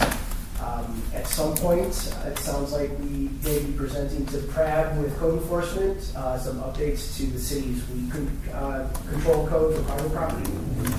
And really the point of that is to more emphasize private property owners' responsibility to control not just weeds and not just dandelions, but then also to be able to encourage native landscaping in people's yards. Like I said, with Jake Clark, that's a Saturday. We'll plan on some more environmental education programs, and like I mentioned, continuing on those land service plans, and also explore, like Bryce, trying to use drones a little bit more. We've had some contacts with our Safe Rain Innovation Center. They have not just a drone performance team, but a drone, science team, I guess you could say. So they've got a lot of cool ideas for how to use drones, and so we're hoping that we can partner with them and also Front Range Community College and their drone program to help us with our resource management. I think that's it. There you go. Any questions? No questions. Are you okay in time as far as the board? Do you want This is the last one? We have two. Okay. I'll let you all can decide if you want to keep going. You want to extend? Or you want to put a motion on the table to extend past 8:30? Make a motion to send past 8:30 for the whole presentation. Second that. Great. All those in favor? All right. And Sam, I can't hear you, but it passed. Your vote counts.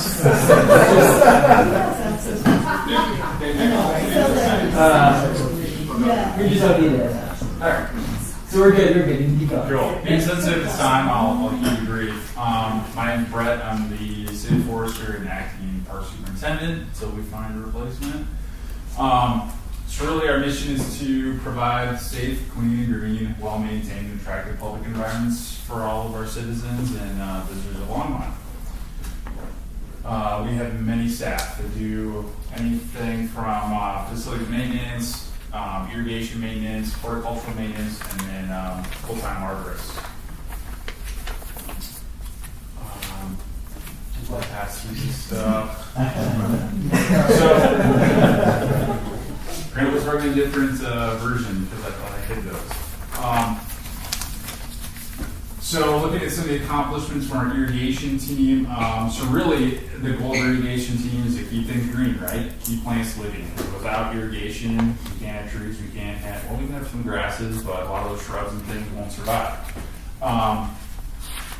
So not only do we work in parks and greenways, right-of-ways, we have to work on all the development projects too. So anywhere where there's new subdivisions built along those greenways, we have to inspect, or along those right-of-ways, we can inspect all that new landscape material and irrigation equipment that's being put in. Occasionally we have to dredge a pond, so we can get all the silt out, so we can increase the volume of that holding capacity because we use raw water for irrigation in some parts of our parks. Here's a cool picture of a pump station with a pipe that failed. So we have some like major pump systems. So we have staff that are trained to maintain those. We're also doing a conversion to Toro DXI irrigation controllers, which looks like this. So we go from a system that can only be controlled from a desktop computer, having one person controlling that system, to having a mobile-friendly system that staff can utilize out in the field. That it's much better than using like handheld radios. We also maintain 222 backflows, and then we keep things like the pond at Rogers Grove from overflowing. Like there's an overflow pump that went out, and like the pump filled, or the pond filled up like 8 feet higher last summer. And I was like, this looks great. And Chris was like, well, if we let it go, it'll flood Boston Avenue. So, and things like that in place. Then we have Justin, our facilities team. Pretty much everything that is not living, he works on. So things from like keeping our streetlights downtown from tipping over. We had all these all-thread bolts that were rusting off and lamps just falling over. So they retrofitted all of those lamps and replaced those downtown. Now they're working at Roosevelt Park this summer and doing the same thing with all the decorative lighting. Let's see, big one, vandalism. So we had 51 work orders for vandalism, totaling $18,000 last year. Sandstone Ranch gets beat up every single weekend by vandalism. Whole doors are replaced, whole bathrooms are replaced. It happens over and over and over. Keeps our team really busy. Let's see. Yeah, we have custodial services. We have every single bathroom is cleaned by a contractor. We spend over $100,000 just on cleaning the bathrooms in the parks every year. Let's see, pass through that. So Ben, our horticultural supervisor, one of the big things that he's working on is non-functional turf conversion. So is turf bad? Not necessarily. It's really easy to maintain comparatively to other landscapes. However, we can look for other ways to reduce our water use by putting in lower water use grasses. So that's one of the big things that Ben is working on. I did shoot that other copy. So he had this really cool stat here. So he maintains like 160 football fields worth of turf in the city. And we spent, over $700,000 a year just on contracted services to maintain landscapes across the city, as well as all the staff internally that maintains landscape beds, doing string trimming, mowing athletic fields. A lot of work happening out there.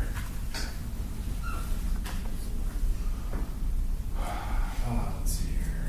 Boom, pass through that. So Ben's sort of on the forefront, on the front range in terms of cities that are pushing this landscape conversion. So Ben has really been tapped to train other cities on on what's working in terms of landscape conversion. So back of the slide here, he's working with this group. What is it called? The Water Now Alliance. So they gave us some free work to put a map together all across the city in detailed places where we should work on these turf conversions. So looking at if it's not being programmed for athletics, these are non-functional areas, where can we focus those events and get the biggest bang for the buck of reducing our water usage? Let's see, non-functional turf accounts for 75% of all the turf that we maintain in parks. In most sets in parks and ditches. 44% of that non-functional turf is irrigated with treated water, but it kind of depends on the location. Forestry, so this is more near and dear to my heart. We have a lot of cool equipment and do a lot of cool things. Anywhere from pruning some of the biggest American elms in town to replacing trees downtown. That's a lot of work doing that. Keeping trees alive from beavers, putting cages around them. We're right in the midst of planting season, so we have 350 trees in our nursery out back. So we're working 5 days a week planting trees in town. We do big tree removals. We host the Arbor Day Tree Sale, which if any of you are participating in, we have a lottery that just closed and the lottery's fun today. So if you got picked, you should be notified if you're one of those recipients. We maintain about 22,000 trees across the city, plant 350 to 400 trees a year. Have an Arbor Day tree program where we sell 250 to 350 trees a year. And we are a Tree City USA for 45 years, I just found out. We were going to do a really cool program this year. We were awarded IRA funding to help property owners maintain their large canopy shade trees. That grant funding was pulled, so we're no longer doing that. But because we were awarded that, Boulder County's looking at giving us $200,000 next year from sustainability funding to keep that program going, or I guess get out of the ground since we can start. So that was good things. All right, keep it short. Thank you. Any questions? Yeah. I have a question. Yeah. When do you think you'll plant the fruit trees at Clover? I was just thinking about that while sitting here. We need to talk. Okay. All right. Who's ready to go? Okay, I'm Ben, Recreation and Golf Superintendent, and it's Parks and Recreation. So we're going to start the second half of our presentation. Yes. My folks are about 5 minutes from now. Now this will go pretty quick. And we will, as we did last year, we have a metrics presentation we'll be doing to you guys. So those are going to be a lot of our numbers that we're going to be putting together. So we're going to talk more about just the accomplishments. I'm not going to go through all the stuff we do. You get the brochure, take a look. It's good stuff. We've got about 31 staff currently that I added up. I think that's catching everybody within our area. Oh, 30, maybe 33 with Jim there. Area supervisors, they cover multiple service areas. Each one of them have a supervisor underneath them, 2 program supervisors, and Phil in the pool is a maintenance supervisor. And underneath them, we've got our coordinators who make the engine go for everything we do. On top of that, Callahan House, Brittany's done an amazing job there in the last couple of years since she's gotten going. And really a new coordinator staff for athletics in the last really year and a half, 2 years. And they're really nailing it now. We just had a pool technician get started, John. Very excited about him. Young man who knows his stuff. It's cool to see. He can hit the ground running, which is, that's tough stuff. Pool rats are special.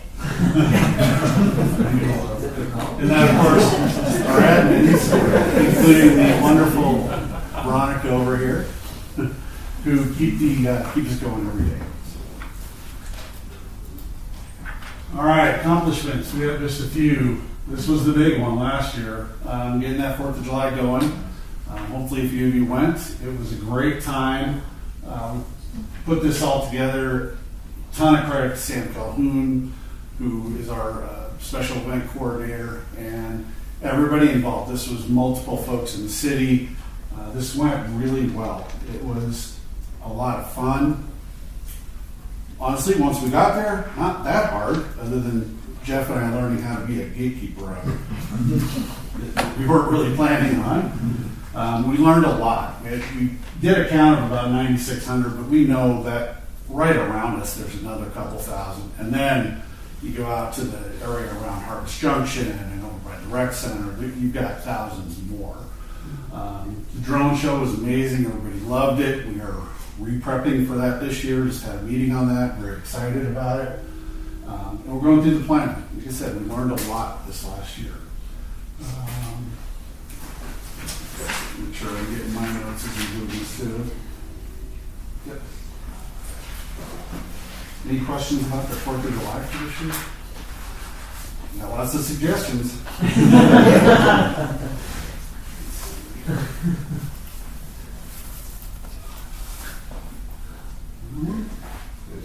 Right one.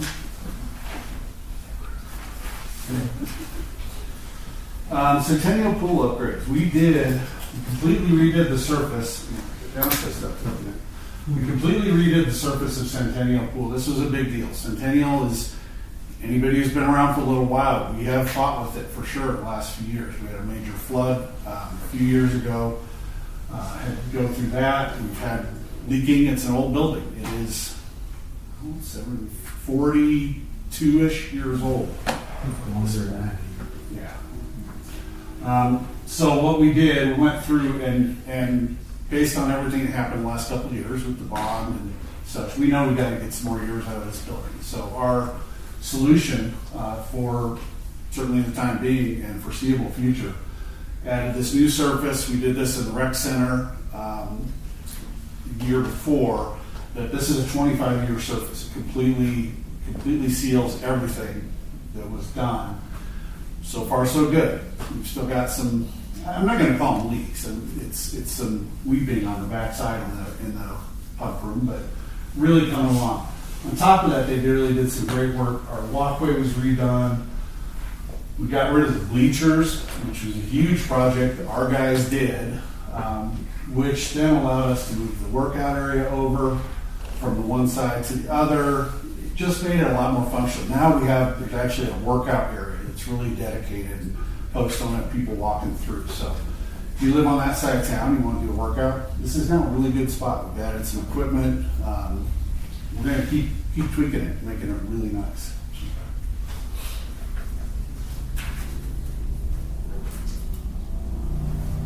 Ice rink. Well, you guys know this over here. Chiller. We got a new chiller, and it got in, and we got open in time. Some hiccups at the beginning. We love Train and all of their folks for sure. it worked great through almost all the season. A couple hiccups here at the end, but we are very excited about next year. Got this new, we got a pump in, because the pump wasn't quite matching. The new pump's very quiet, which is great around that neighborhood. As we all know, that 8th Street kind of struggles with sound around there, so that's been a good addition. Flexible hoses instead of the poly is a really nice thing for the staff. When we put them away, we can just roll them up, put them on a pallet, and put them away. It'll be a lot easier. So this is a huge deal. And then you add in, we added 4 feet to the rink this year with some additional mats, and that has to do with the additional capacity. So the rink actually got a little bit bigger. The fencing and the surround was added to, so that it's a lot more secure. Just, we really got to the point we wanted to be the last couple of years. And it's really very exciting out there. And we're closed as of yesterday, right? We wrapped up our tournament yesterday. And all the credit and love to Sarah Taylor and Phil Henry on that one. They did a lot of work this year getting that going. Rec center improvements. A few things this year. We got the changing dates. If you've been in there, the flooring. We've kind of fought it forever. What's the best solution to that? Well, we're trying something new. Using a poly floor in there. So far, so good. We really like it. It's sealed up well. Response from patrons is pretty good. And actually, it's just extra stuff that the facilities folks had. So we didn't actually have to spend money on it, and able to kind of reuse something that was left over from another project, which we're really excited to do. Same thing with LVT plank flooring in the multi-use room. That's leftover stuff from another project that we were able to put in. It looks beautiful, needed to be done. And then the parking lot did get restriped this year, which is amazing. Took a little bit longer than we wanted during a little bit busy time, but we got through it. So, and then we did add LED lighting to the gym, which is always a great thing. It makes the lighting a lot more flexible, brighter. Obviously, it will last longer, and then energy efficient.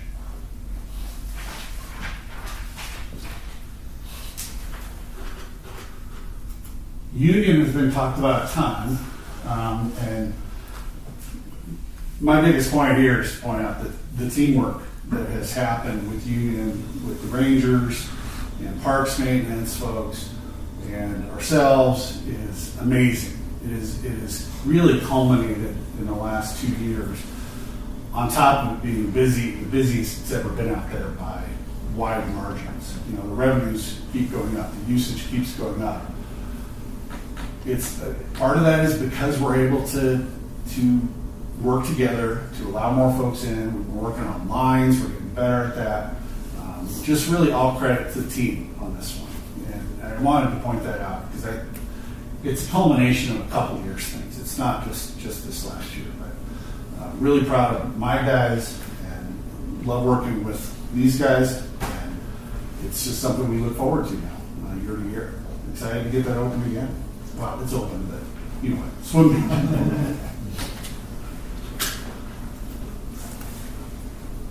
Okay, and then a couple things to hit on here. New credit card process. This was a big deal behind the scenes. $140,000 of, I'm going to call it savings. It's not didn't quite work that way. Basically, what we've done is the 140 was covered by everyone. So all the patrons, the city. It was eaten that way. Now, people who are using the credit cards that we get charged for are paying for it themselves. And so that's the way this came out. And it's gone very well.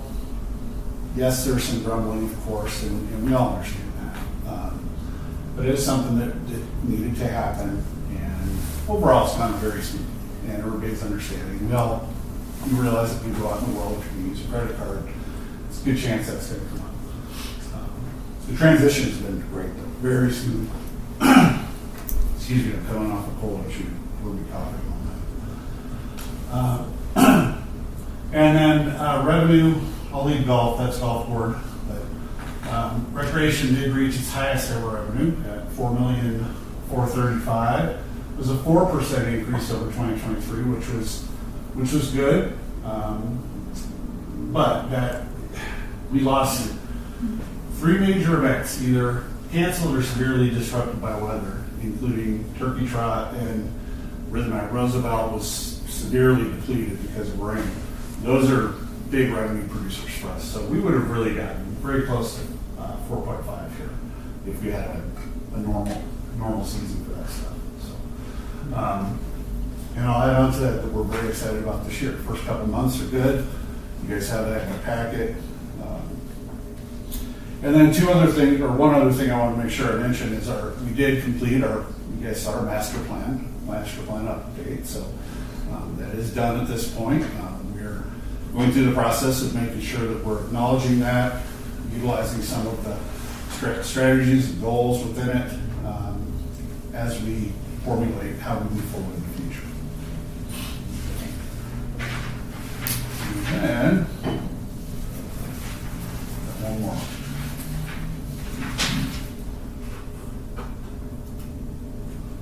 Recreation goals. These are the ones we come up with for the division. So these are everybody.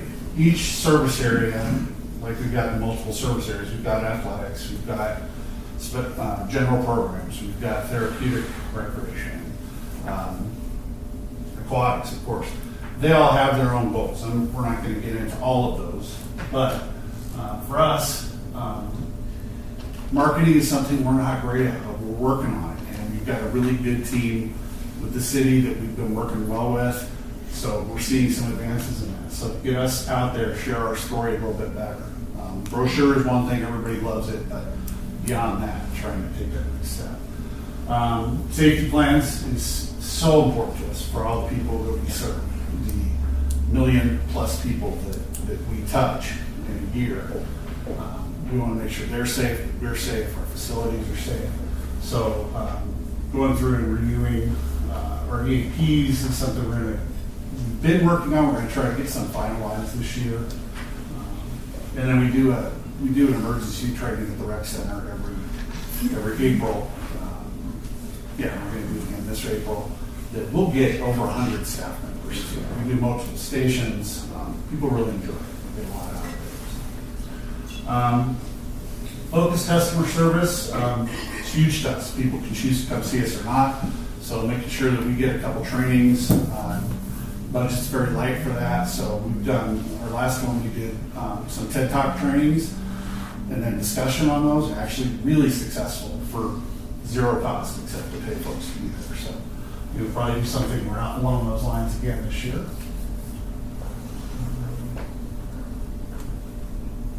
Community impact, and let's see.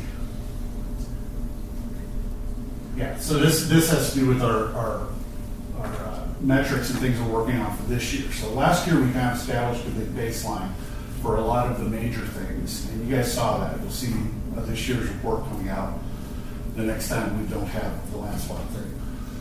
And what we want to work on this year is expanding our program evaluation. So we do a lot of it in a lot of different ways. And so we have a committee within REC that's working on trying to make it a little more equal across the board. It can't be perfectly equal because an aerobics class isn't the same as a day camp. So we're trying to make it so we can kind of compare some things across the board. And then getting out to the community and in the areas that we don't. So there are parts of our community that don't come see us as much as we would like them to. And so trying to get out there actively into neighborhoods, offer some programs at parks. Some parks are a little bit more challenging. We've been focusing on those. We're going to continue that and look for those opportunities, working with other city departments, including parks, including children and youth resources, to get us out there and then hopefully get those folks back in. So, and then I have 2 more. I think we're going to get a robot painter. They're convincing me. I haven't been convinced of the durability, but I'm getting good report. I'm hearing 22 minutes on a full-size soccer field that takes our guys 3 to 4 hours. So it's something. And so I think we're going to do that. We actually had budgeted for it 5 years ago, so I feel pretty smart at that. And then we are working on a new amenity for the play structure at the rec center. We are hoping for this year. We don't know that.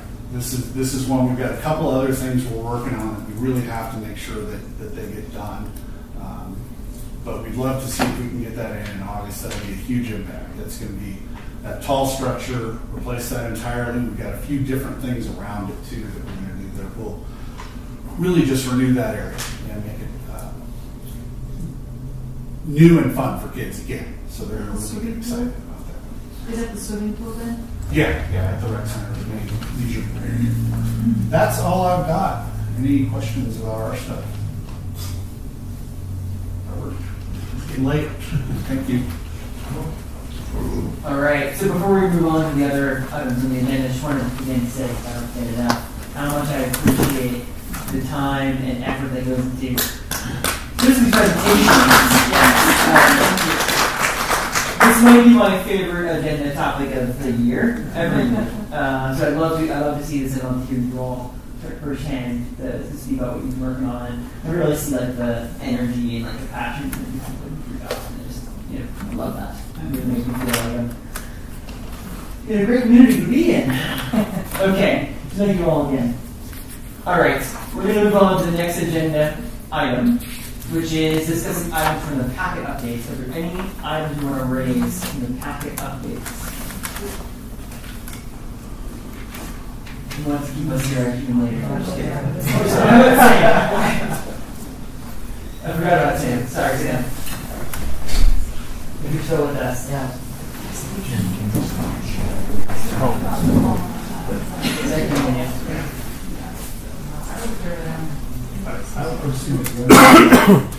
One other comment about Thompson Park. Oh, Thompson Park. Okay, So after school today, the entire school emptied out into the park, and they were there till 5. So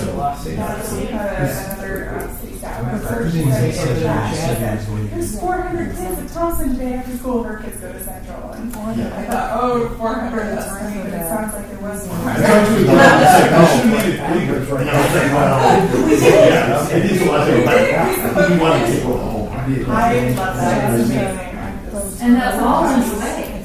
Yeah, I did that wall. You guys are in the city. Yeah. Thank you so much. I'm glad. Can we move Sam? Okay. All right. You heard it.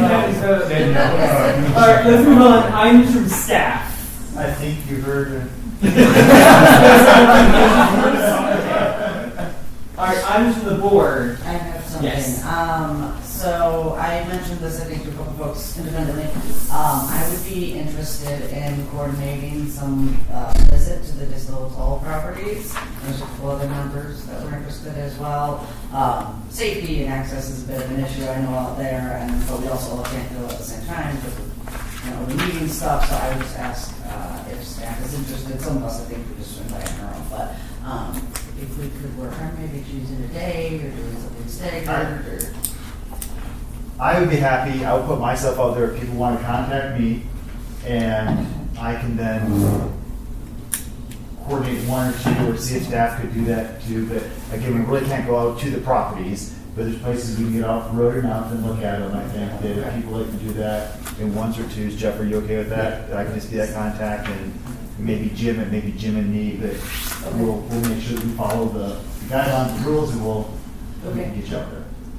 Do you want to try and maybe work with yourself or myself to offer dates that might work? We can do that. Yeah. We'll work on and get hold of everything. I think it'd be really, at least myself, nice between now and April. Whether we make a decision or not in April, to have that in context. That person is I probably won't stand on the property. No, look, I haven't been here enough. You can look into the But I've driven by quickly, because, you know, Yeah, so It'd you be nice grab to meet one. with somebody else to raise questions, you know, to like bounce questions and stuff off too, you know, like that kind of thing. So I think we can go like 2 at a time or something. Yeah. Yeah, if you could offer some dates or times that would work. I think there's a few of us at least that would be interested. Thank you.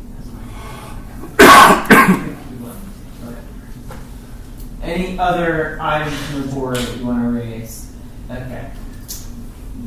Move on to adjourn. I move that we end this celebratory meeting of accomplishments right now.